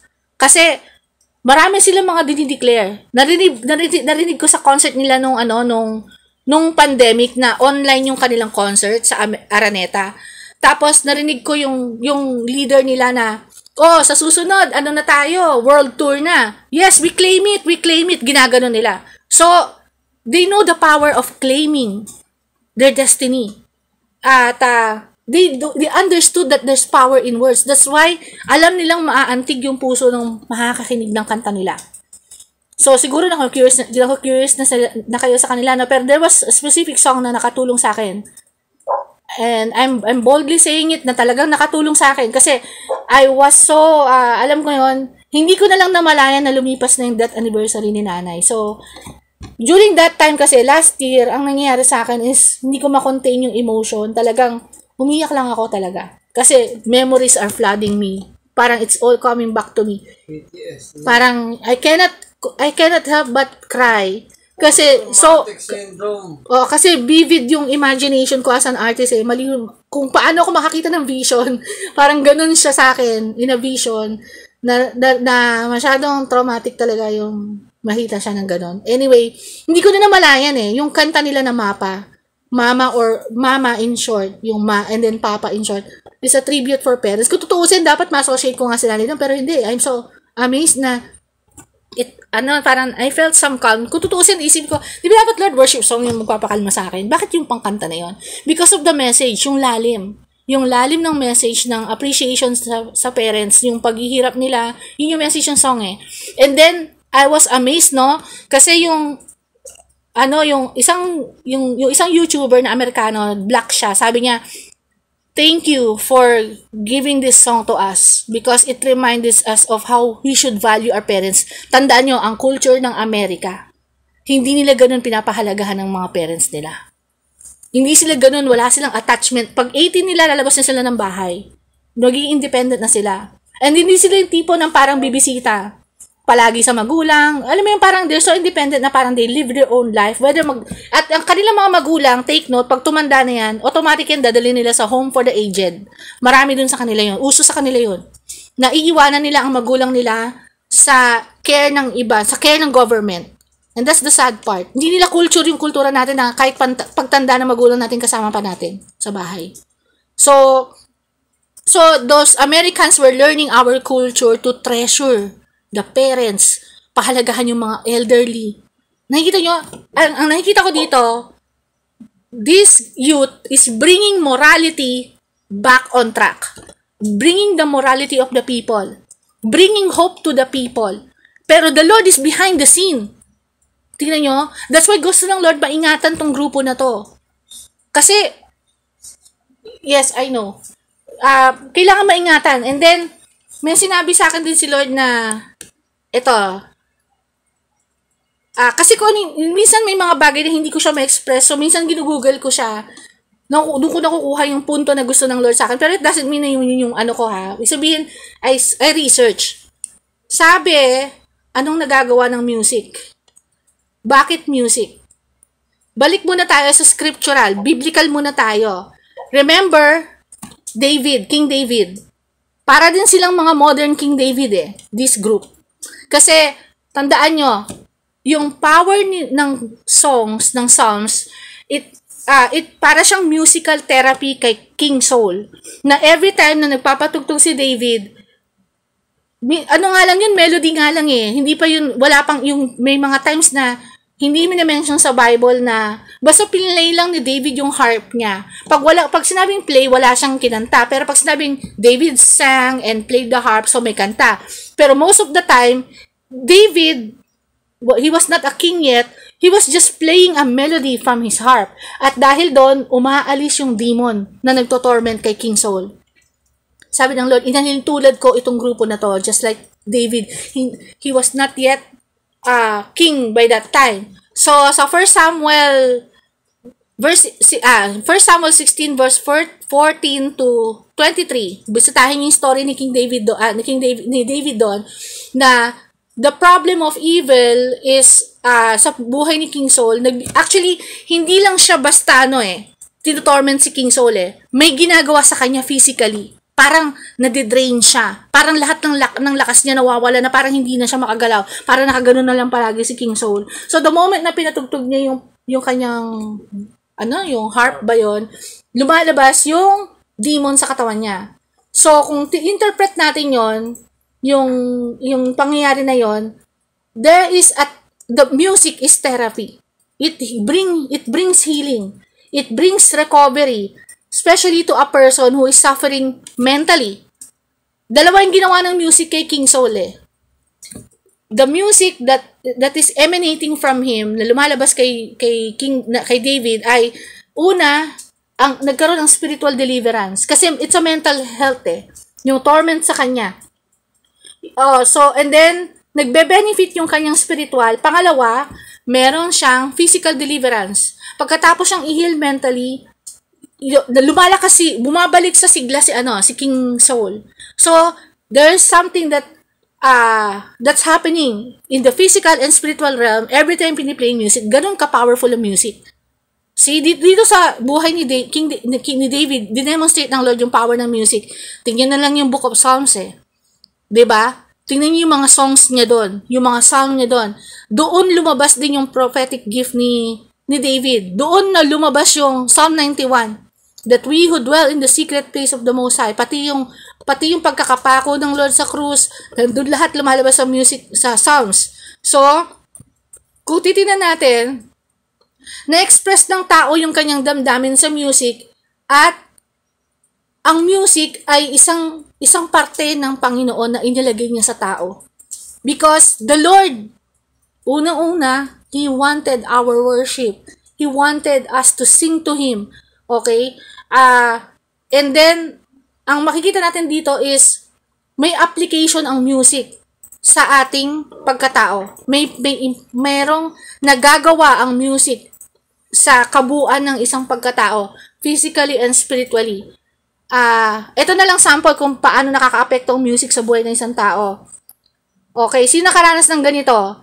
Nakikinig ka ng nasa isang jeep ka or nasa isang place ka, and then may nagpatugtog ng sobrang heartbroken song, tapos biglang parang nadadala ka sa kanta na parang nalulungkot ka na rin, parang naalala mo yung na heartbroken ka. Di ba may ganon? May ganong parang, o kaya hindi man yon, parang may problema ka sa family, parang lalo kang nadidepress dahil sa kanta na naririnig mo. Meron ba kayong ganon minsan? Kasi ako ganon Yung parang, lalo na estudyante ako, minsan naiinis ako kapag yung bus na sinakyan ko, parang yung kanta is, alam mo yon, yung napakalungkot. Kaya ang ginagawa ko, tinitrain ko yung sarili ko na, I'm listening in the spirit. Doon ako na-train na, sige, may naririnig akong kanta dyan, pero in my spirit, iba yung kanta na naririnig ko. Kasi nilalabanan ko yung naririnig kong depressing song So, walang nakakaranas na parang somehow nakaka-apekto yung music sa inyo. Ganito na lang. In simpler way. Kapag nakarinig kayo ng worship song, meron kayo nararamdaman na peace. Si video okay. Di ba? Apektado ka. Araw-araw na. Sige, punta tayo sa nag-clear ako ng atmosphere agad pag naririnig ko. So, gaano ka-powerful yung music? Di ba pag nag-worship tayo, anong feeling? Para kang nasa cloud 9, nasa heaven. You have that feeling of peace. You have that feeling of calmness. So, it affects your soul when you worship, when you hear the songs. Okay? Anyway, sinabi ko yung negative side ng epekto ng music at yung positive side ng music when it comes to worship. At kung titignan natin, according pala to medical research, proven ito that the right kind of music can speed physical healing in war casualties. Kapag halimbawa ikaw ay isang sundalo, ganito pala ginagawa nila sa mga war camps, dinala ka, sugatan ka, nagpi-play ng positive songs yung mga doktor.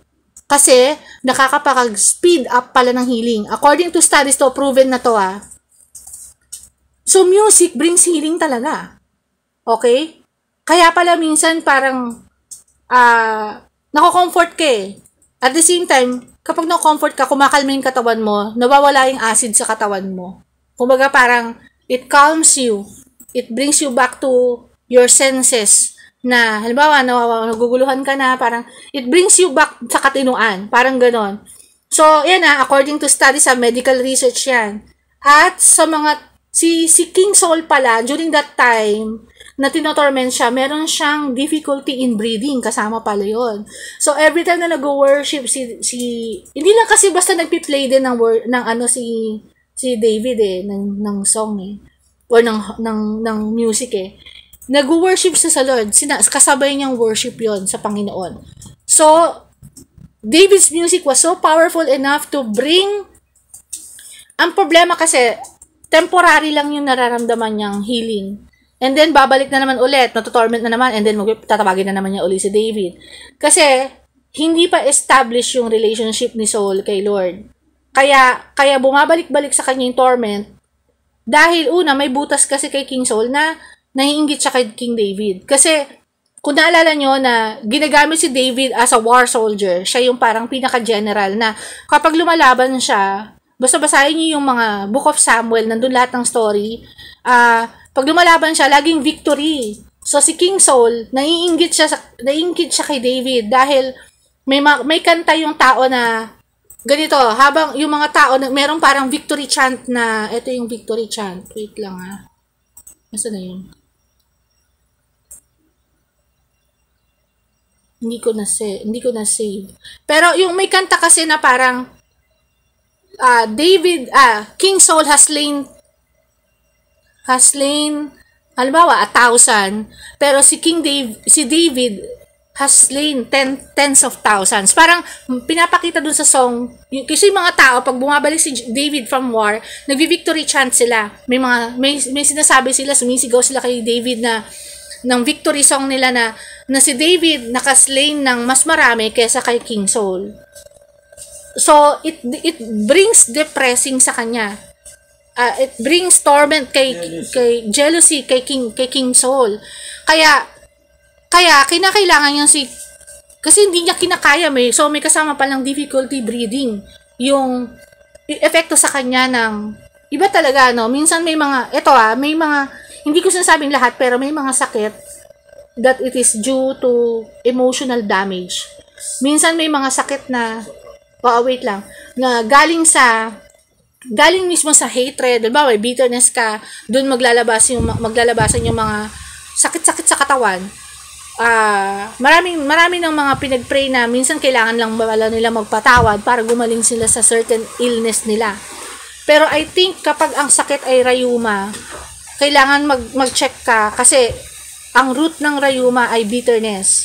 So kung meron tayong kilala na parang nirarayuma, the root of that is bitterness. So pwedeng wala ka nararamdaman bitterness ngayon, pero yung simpleng inis mo lang na dahil na-irita ka, it is also a bitterness. So kailangan natin i-repent yung any form of bitterness para hindi tayo magkasakit ng rayuma. Okay? So yung sabihin may mga may mga dahilan yung ibang mga sakit. Yung iba naman yung sakit sa puso, it's because merong unforgiveness. Alam mo yun, yung minsan may mga ibang causes ng sakit sa puso, kaya dapat ma-diagnose talaga ng maayos. And even cancer patients. Kaya pala meron ako nabasa rin na testimony na yung doktor, tinuturuan niya yung mga pasyente niya na magpatawad. Dahil bakit? Kasi, yung halimbawa may cancer siya na may kinalaman sa heart or any cancer, parang you have to forgive and you have to live na parang maging masaya kahit na may karamdaman ka para bumaba yung kasi pag ang isang cancer patient above normal yung acidity ng katawan. So parang alam mo yun, na-imagine niyo yung parang nagkikiskisan lahat ng cells mo. Parang hindi napapahinga yung cells mo. Parang meron silang nararamdamang unrest. Parang hindi mapakali yung mga cells mo sa katawan that produces cancer cells. Kasi hindi ka at peace . So the more na nag-give in ka sa pagiging balisa, sa pagiging dahil sa may sakit ka or iniisip mo masyado yung sakit mo, lalo kang lalala. Kaya ganun, may mga times na may ganun. Pero I'm not saying na in totality ganun lagi yung dahilan ng cancer . Pero most of the cancers is nag-ugat talaga sa unforgiveness. Okay? And then meron kasing iba na alam mo yun, dahil meron kang hindi mapatawad, pwede hindi mo mapatawad sarili mo, napapabayaan mo na rin yung lifestyle mo. Parang, meron mga ganong tao na, yung neglect. Alam mo yun, yung parang, nakita na kayo ng tao na parang, hindi na nila iniintindi yung sarili nila because there's so much hatred in their heart. So, alam ko, inaawat na ako ng Kuya Ian nyo, pero gusto nyo pa ba? Kahit 5 minutes pa. Kasi, I want to pray dahil hindi pwedeng hindi na yun nakakagalaw dito sa area na to. Hindi pwedeng salitaan lang tayo. Anyway, gusto ko lang maano ko anong take mo. Ate, sorry. Okay? Ate, sorry. Okay. Parang nasa Bible ata yung yung pag happy yung heart mo, Yes. bali mahihil yung lahat ng mga sakit mo. Nasa Bible, iwan ko kung ano Yes, yung verse, basta na, iwan ko na. A Merry Heart yata yun eh. Yes, I know that. Para isip ko lang. Oo, meron yan na. I think nasa A Proverbs. blissful heart. Proverbs yan, nasa Proverbs. Oo, Book of pag Proverbs. yung marami kang, oo. Amen. Amen. Proverbs yan, ate? Yes, nasa Kailangan ko Proverbs. talaga yung verse na yan. Sige, tingnan Nasa natin nada hanggang buto pag may ano. Yung Balikan natin. Alam ko, I think, Nilablab, no? Parang si Jovi. yeah. Sorry, napakabisdak kasi. Sige, tingnan natin yan para makuha talaga natin yung verse. Ayan. So, Proverbs 17 verse 22. Lovely. Lovely. Proverbs Ano po 17. yan, ate? Proverbs 17 verse 22. 17. Verse 22. A joy, Verse 22. yes. Sige po. Sabi dito, a joyful, Thank you po, te. a joyful heart is a good medicine, but a broken spirit dries up the bones. So, yan, no? Yan yung, ang Proverbs na yan ay inspired gawa ni King Solomon. Kasi ang, it's talking about healing pa. We're talking about healing.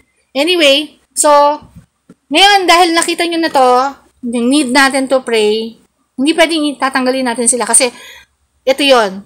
Bakit natin pinag-usapan yung music?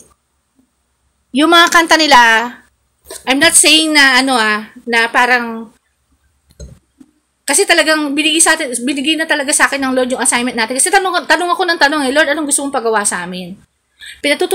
Aside from binireveal sa atin yung isa sa mga seven pillars yan, yung politics, kasi hindi pwedeng, dahil tayo talaga yung leader eh. Hindi naman yung leader natin. Nire-represent natin sila sa spiritual realm.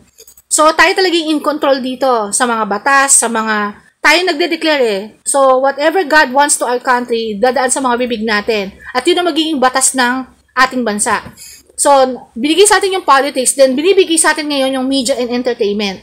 And I want you to be aware and help me pray na kailangan natin itaas yung mga Christian na mga musician, Christian na na gumagawa ng Christian composer, Christian singers, especially this SB19 group. Dahil magbibigay, kasi ganito yan eh. Ayaw ng Lord silang makontaminate ng mundo, na mag-remain sila na grounded kay Lord. Kasi sisikat sila ng sisikat eh. They will become known pa. Mas grabe pa yung magiging kasikatan nila sa tinatamasa nila ngayon. At kaya ibang klase yung ginagawa ng Lord sa atin. We have to pray for them na maingatan talaga sila. At napapagod din sila physically kasi puro sila concert, may mga namamaos, at atake ng mga din, na hindi sila, although may kanta sila na may kinalaman sa mythology, kasi part yun ng kainosentehan nila sa Christian world eh. Kasi ito mga mga kabataan na although mga Christian sila, pero hindi pa ganun kalalim. Na-guess nyo ba, Ate Jen? Hindi pa sila ganun kalalim. Mabababaw pa lang sila, pero ginagamit na sila ng Panginoon ngayon. Nire-release na sila ngayon sa world to be used. Kaya lang, hindi pa sila ganun kahinog. So, pag pray natin yung maturity nila, na talagang maintindihan nila yung calling, nung lalim ng calling nila, that they should really incorporate words of God. Siguro, entry level lang yung pinagawa ng Lord para makuha muna sila ng mundo eh. Nai-guess nyo ba ako? Siyempre, kung idadaan ng Lord ng gospel yan, walang tatanggap. Diba? Kung idedirection niya na gospel kagad yan. So, kukunin niya muna yung ng mundo, yung taste ng mundo, in-incorporate niya sa kanta, and later on, mag-release sila ng mga godly songs talaga. Yun ang goal natin. Na in a modern way. Kasi influencer na eh. Yes, malaki na yung lawak na influence nila. So, we would pray right now. At, gusto kong i-glorify ang Lord kasi ayoko nang Isa sa ipapag-pray din, hindi rin yung isa rin sa ipapag-pray, yung hindi sila maagaw ng satanic. Illuminati, oo. Kasi kaya lang naman nag-Illuminati yung iba para sumikat. Kasi pinagpapalit nila yung soul nila sa devil eh. Hindi sila magkaroon ng greed. Yes, and tsaka they keep humble. Kasi naging sa desiring something pa more. Hindi magkaroon ng greediness yung heart nila na matutos na magpapal sa Diyos na si Lord talaga yung magbibigay sa kanila ng tamang Yes. tamang, alam mo yun, yung time na gusto ng Lord na hindi mag-thinking sa kanila na the point na they are asking more of it. At ito pa, yes. At ito pa na-discover ko sa kanila, karamihan sa kanila hindi pa na-involve sa relationship. So, pure pa sila in its form. Pero pag maingatan sila sa spirit of lust, kasi ngayon, grabe, as in, hindi naman sila ganun kagagwapo pero nagwagwapuhan na sa kanila ngayon ng mga foreign people. Sabi nila, hindi lang pala Pilipina magaganda, pati mga lalaki pala sa Pilipinas mga gwapo. Nagwagwapuhan sila because of the talent, okay? Anyway, may iba talagang may itsura doon, pero maingatan sila sa lust kasi ang daming girls na, wow, as in talagang pinuputakte sila talaga ng mga foreign ngayon. As in nai-inlove talaga sila. Talagang parang marinig lang nila yung boses or parang nakikita ko yung mga reaction nila, yung mga foreign, talagang kinikilig talaga sila ng sobra. Anyway, maingatan sila sa lust. Kasi talagang ang daming mag-aalok niyan Katulad nung one time na may fan meet sila, may pumunta ba namang fan na may dalang marriage certificate, naka-gown? Ay, ibig sabihin, alam mo yon, ganun sila, dinidesire sila ng mga tao, especially ng mga girls ngayon. So, sumasabay yung kaaway dyan. So, kailangan natin ipag-pray na maingatan sila that they would remain in its purest form. Kaya siguro sila pinili ng Diyos They somehow wala silang time for love life. I mean, they so pure pa ngayon. Kaya huwag sila ma-involve sa... At saka, tinatag sila na ginagaya sila sa mga K-pop, yung mga Korean na marami kasi doon homosexual. So, parang alam mo yun, shift na lalaki sa lalaki. So, na maingatan sila sa ganong area. Okay. Sige, mag-start na tayo mag-pray, Judel. Closing prayer na.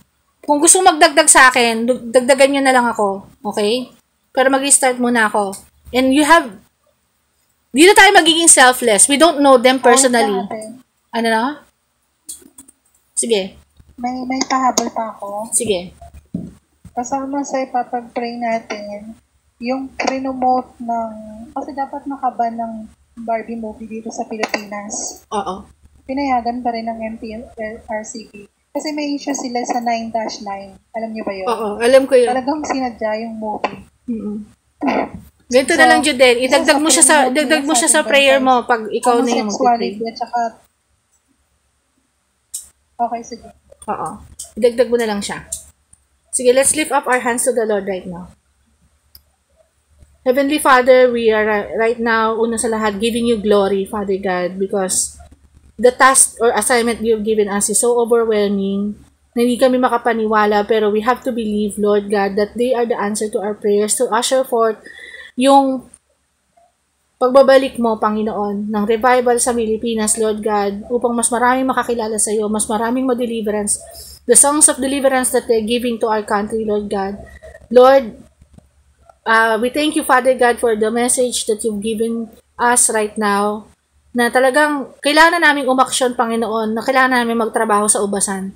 Na kahit nasa mga sarili-sarili naming tahanan, Panginoon, ay dinadala mo kami to a certain height, Panginoon, ng ministry that we're already working side by side with you, Lord God. At binibigyan mo na kami ng mga prayer concerns na pang-global, Panginoon, ang epekto. Panginoon, we thank you, Lord God, that you revealed to us first that we have a destiny, that we are an army. Among all the nations, Father God, walang ibang army na gagamitin mo, Lord God. And this army, Lord God, will shine, O Lord God, in these last days. At gagawin ang lahat ng kalooban mo. Kaya, Lord, tinataas namin ang aming bansa na maging prepared, Panginoon, sa paglaganap, Panginoon, ng Ebanghelyo through songs, Father God. Lord, we pray, Lord God, that ang kalooban mo, Panginoon, ang siyang masunod sa aming buhay, lalo na sa grupong ito, Panginoon, ng SB19, Lord God, that you are raising up intercessors for them, at kung isa kami sa magiging parte ng history, Panginoon, sa langit, na magiging intercessor ng grupong ito, so that mas lalo pa silang mahasa bilang bilang leader ng huling araw, Panginoon, ng mga kabataan, at role model, Panginoon, ng kabataan. Lord, dinadalangin namin that you sealed them right now with your blood. We seal their destiny with the precious blood of the Lord. In Jesus' name, Lord, that you ingatan mo ang kanilang kaisipan, that they would keep their feet on the ground, that they would stay humble in the mighty presence of a holy God.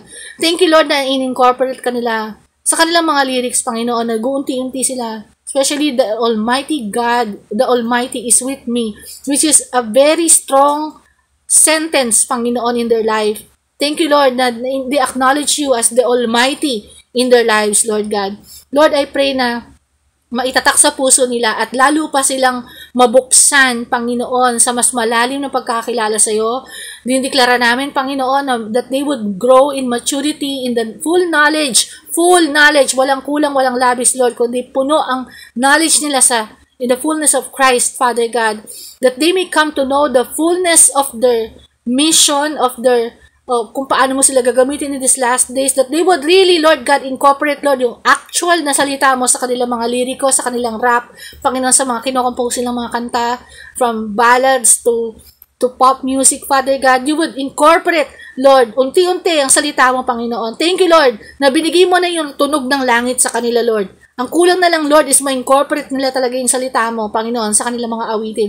And Lord, thank you that through them, they are unknowingly touching lives of many people, not only here in the Philippines, but all around the world, Father God. And thank you, Lord God, dahil sa kanila, Panginoon, nagbubukas ng maraming oportunidad para mag-prosper ang aming bansa, from tourism, from pagpasok, Panginoon, ng mga trabaho, Panginoon, from blessing our country, Lord, with their, because nakikilala kami on every aspect, Panginoon, ng Pilipinas, Panginoon.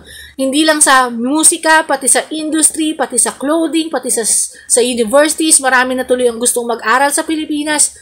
Because of them, Lord, they're bringing the riches of this world back to this country, Father God. Lord, because, Lord, alam kong may paggagamitan ang mga kayamanang itong mapapasok sa Pilipinas for the sake of being a missionary sending nation of our nation, Father God. We thank you.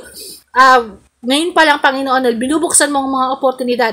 Ngunit sinasarado namin ang galaw ng kaaway sa oras na to, sa pamagitan ng banal na dugo, lahat ng mga tangka, Panginoon, para maagaw sila sa Illuminati at sa mga kamunduhan, Panginoon, and especially that you shield them with your blood sa lahat ng uri ng spirit of lust, mga fantasies na hindi karapat-dapat para sa kanila, mga imaginations, Panginoon, that are not coming from you, coming from fans, mga witchcraft prayers against them, Father God. We plead your blood, Lord God, that we come against them right now with the blood of Jesus, because we are standing right now together with you, Lord God, in equal footing, Lord God. The authority that you've given to Christ, you have also given to us, Father God, that we will trample down snakes and scorpions, Father God. But whatever our feet touches will be the extension of your kingdom, Lord God.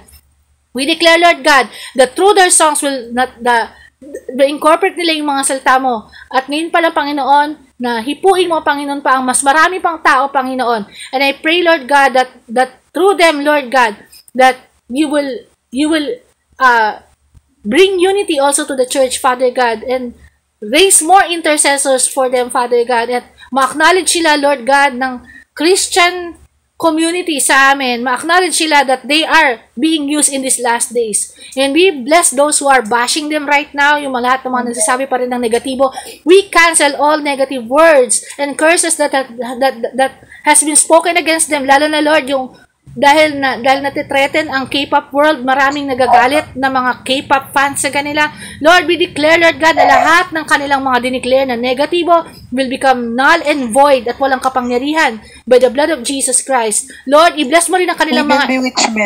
Yes, bless mo rin ang kanilang mga finances, Lord God. Ingatan mo ang kanilang mga bagahe dahil nagkakawalaan sa airport. Ingatan mo ang mga taong dinadala mo sa kanila ng iyong banal na dugo, na walang manluloko, walang magsasamantala sa kanila. Ingatan mo rin na hindi sila masamantalahan ng mga fans, na hindi sila dumugin, na irespeto sila, Panginoon. We declare, Lord God, na sa angmang bansa sila pupunta will be the extension of your kingdom. Lord God, na magdala ng hope at dalhin nila si Kristo saan man sila pumunta, Panginoon. Especially, Lord, yung coming concert nila sa September 2 sa Boston, Panginoon.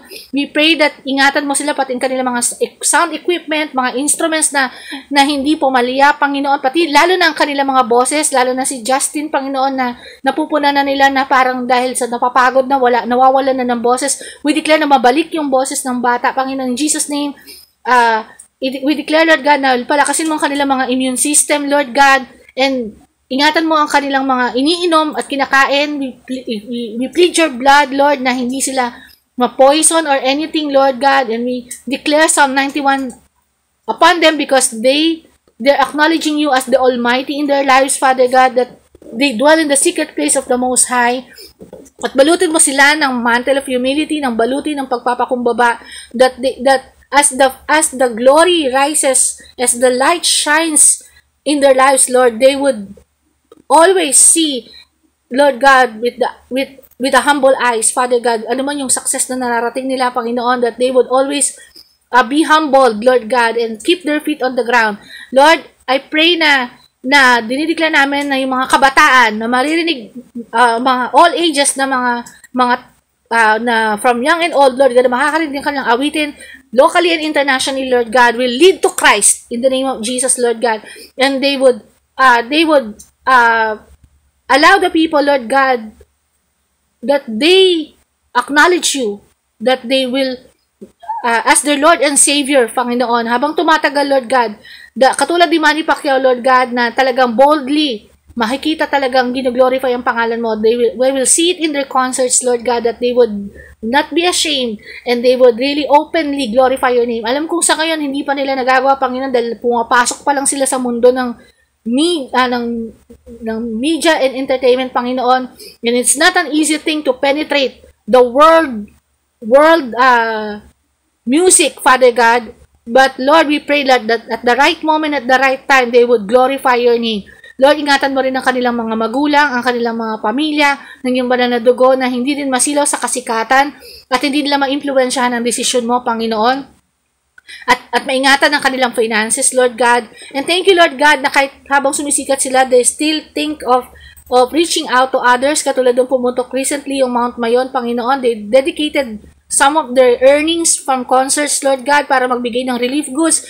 We pray that they have that they continue to have that heart to help our Filipino, Panginoon, mga kababayan namin nasasalanta, Panginoon, that they would still have that generous heart, Father God, at hindi sila masilaw sa yaman at pera na pumapasok sa kanila in Jesus' name. Lord, we also pray for other artists like Morissette, kaila Sarah Geronimo, Lord God, kung sino pa man, like Gary B, yung mga Christian na nasa industry, that they would also take a bold step, Lord God, to reach the people through music by inserting gospel songs, Father God. At itong record label na to na Water Walk, Panginoon, we lift you up na under Sony Music Philippines, Lord God, na talagang ma-push, Panginoon, sa mga radio station, Panginoon, yung gospel songs, Lord, ito yung pinapangarap namin, Panginoon, noon pa, na marinig, Panginoon, ang awitin mo, in every station, in every radio station, Lord God, in TVs,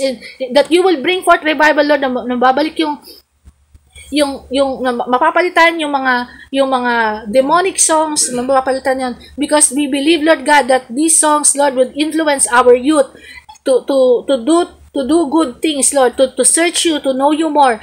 Lord, that ito yung paraan mo, Panginoon, para mag-bring ng revival. We declare na ingatan mo, Panginoon, ang bawat isa, Panginoon, na involved sa music ministry na gagamitin mo in the name of Jesus.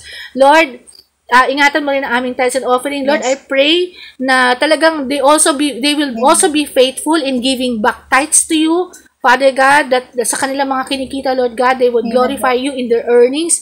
Lord, hindi lang sila, pati mga ibang mga artists din, that they would, so that your house would be full, Lord God, so that there would be enough fund to send the missionaries to the nations, Father God.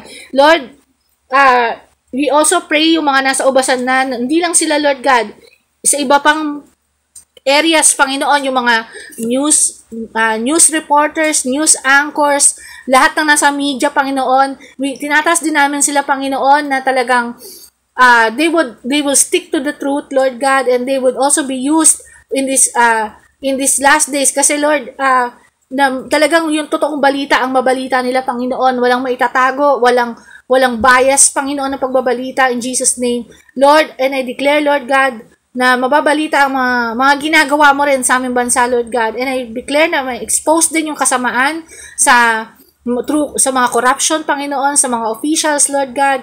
And I pray na hindi lang media, Lord, pati social media, Lord God, na alam namin, Lord God, na hawak to ng kaaway, pero Sasamantalahin namin ang pagkakataon, Lord God, na ma-expose din kahit sa social media, Lord God, yung mga ginagawa, Panginoon, ng kaaway. And I pray, Lord God, na hindi rin maubos yung oras ng mga Kristiyano dahil it is found out, Lord God, sa pag-aaral na Pilipinas ang pinakamaraming oras na ginugugol sa social media, Lord. I pray na karoon ng balanse sa buhay ng mga Pilipino, Lord, na maibalik, Panginoon, yung time sa pamilya, mabalik yung activity na hindi na lang nakaupo palagi sa harapan ng laptop o sa harapan ng internet, Father God. We pray, Lord God, na magkaroon ng balanced lifestyle ang bawat mga Pilipino. And Lord, we pray, corporately pray, Lord God, we also ask that you revive also the parents, Lord God, lalo na yung mga Christian parents na naging busy na sa pagtatrabaho at wala ng oras sa kanilang mga anak dahil sa paghahabol, Panginoon, ng pagkita ng para sa ikabubuhay nila, Panginoon, Lord, magkaroon ng balance, Lord, babalik ang mga Bible study sa mga tahanan, Panginoon, na magkaroon ng time ang mga fathers at ang mga mothers sa kanilang mga anak, even those who are in abroad. Tinataas din namin ng mga OFW namin, Panginoon, na ingatan mo sila ng iyong banal na dugo at pabalikin sila sa tamang panahon at tamang oras kung kailan mo sila nais pabalikin. And we pray na habang nandun sila sa ibang bansa, Lord God, that they would come to know you at gamitin mo sila sa iba't ibang panig ng mundo. At ngayon pa lang nagpapasalamat na kami dahil ginagamit mo ng mga OFW namin silently, Panginoon. We believe, Lord, na may mga nabubuong house churches, may mga nabubuong Christian groups because of those OFWs, Panginoon, na maging blessing, Panginoon, sa bawat tahanang pinapapasukan nila. And even Nancy, Lord God, tinatas namin siya, Panginoon, sa oras na to, Lord God, na isa siyang kasama sa mga OFW, Panginoon, na we pray, Lord, at madalangin, Panginoon, ng kalooban mo, ang masunod sa kanyang buhay. Ingatan mo siya ngayon sa Canada, Panginoon, na magdala lang siya ng blessing sa pinuntahan niya, Panginoon, at ingatan mo siya ng imbalanduwa, traveling mercy sa kanya sa pagbalik niya sa US, sa Georgia, Panginoon. We thank you, Lord God, at tinatas din namin si Tatay, Panginoon, ng kanyang ubo, Panginoon, lahat ng kanyang resulta, Panginoon. Lord, we believe that you are powerful enough, Lord God, to help Tatay, to comfort him, and Lord, we declare na walang masamang resulta, Lord, sa kanyang katawan, kalakasan lang, at naniniwala pa rin kami, Panginoon, that you will restore what the enemy has stolen.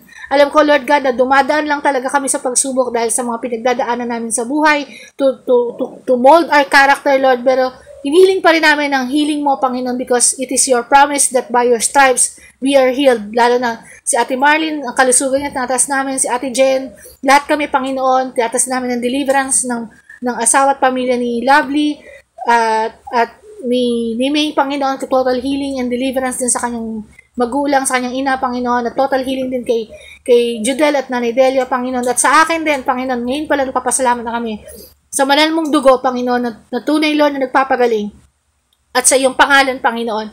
Lord, napakarami pa namin gustong ipanalangin, but Lord, i-continue namin to kahit na wala na kami sa online, Lord. We will continue praying and praying, Lord God, unceasingly, Lord God, hanggang sa makita namin gumalaw ka, Panginoon. Lord, I give the floor to Judel.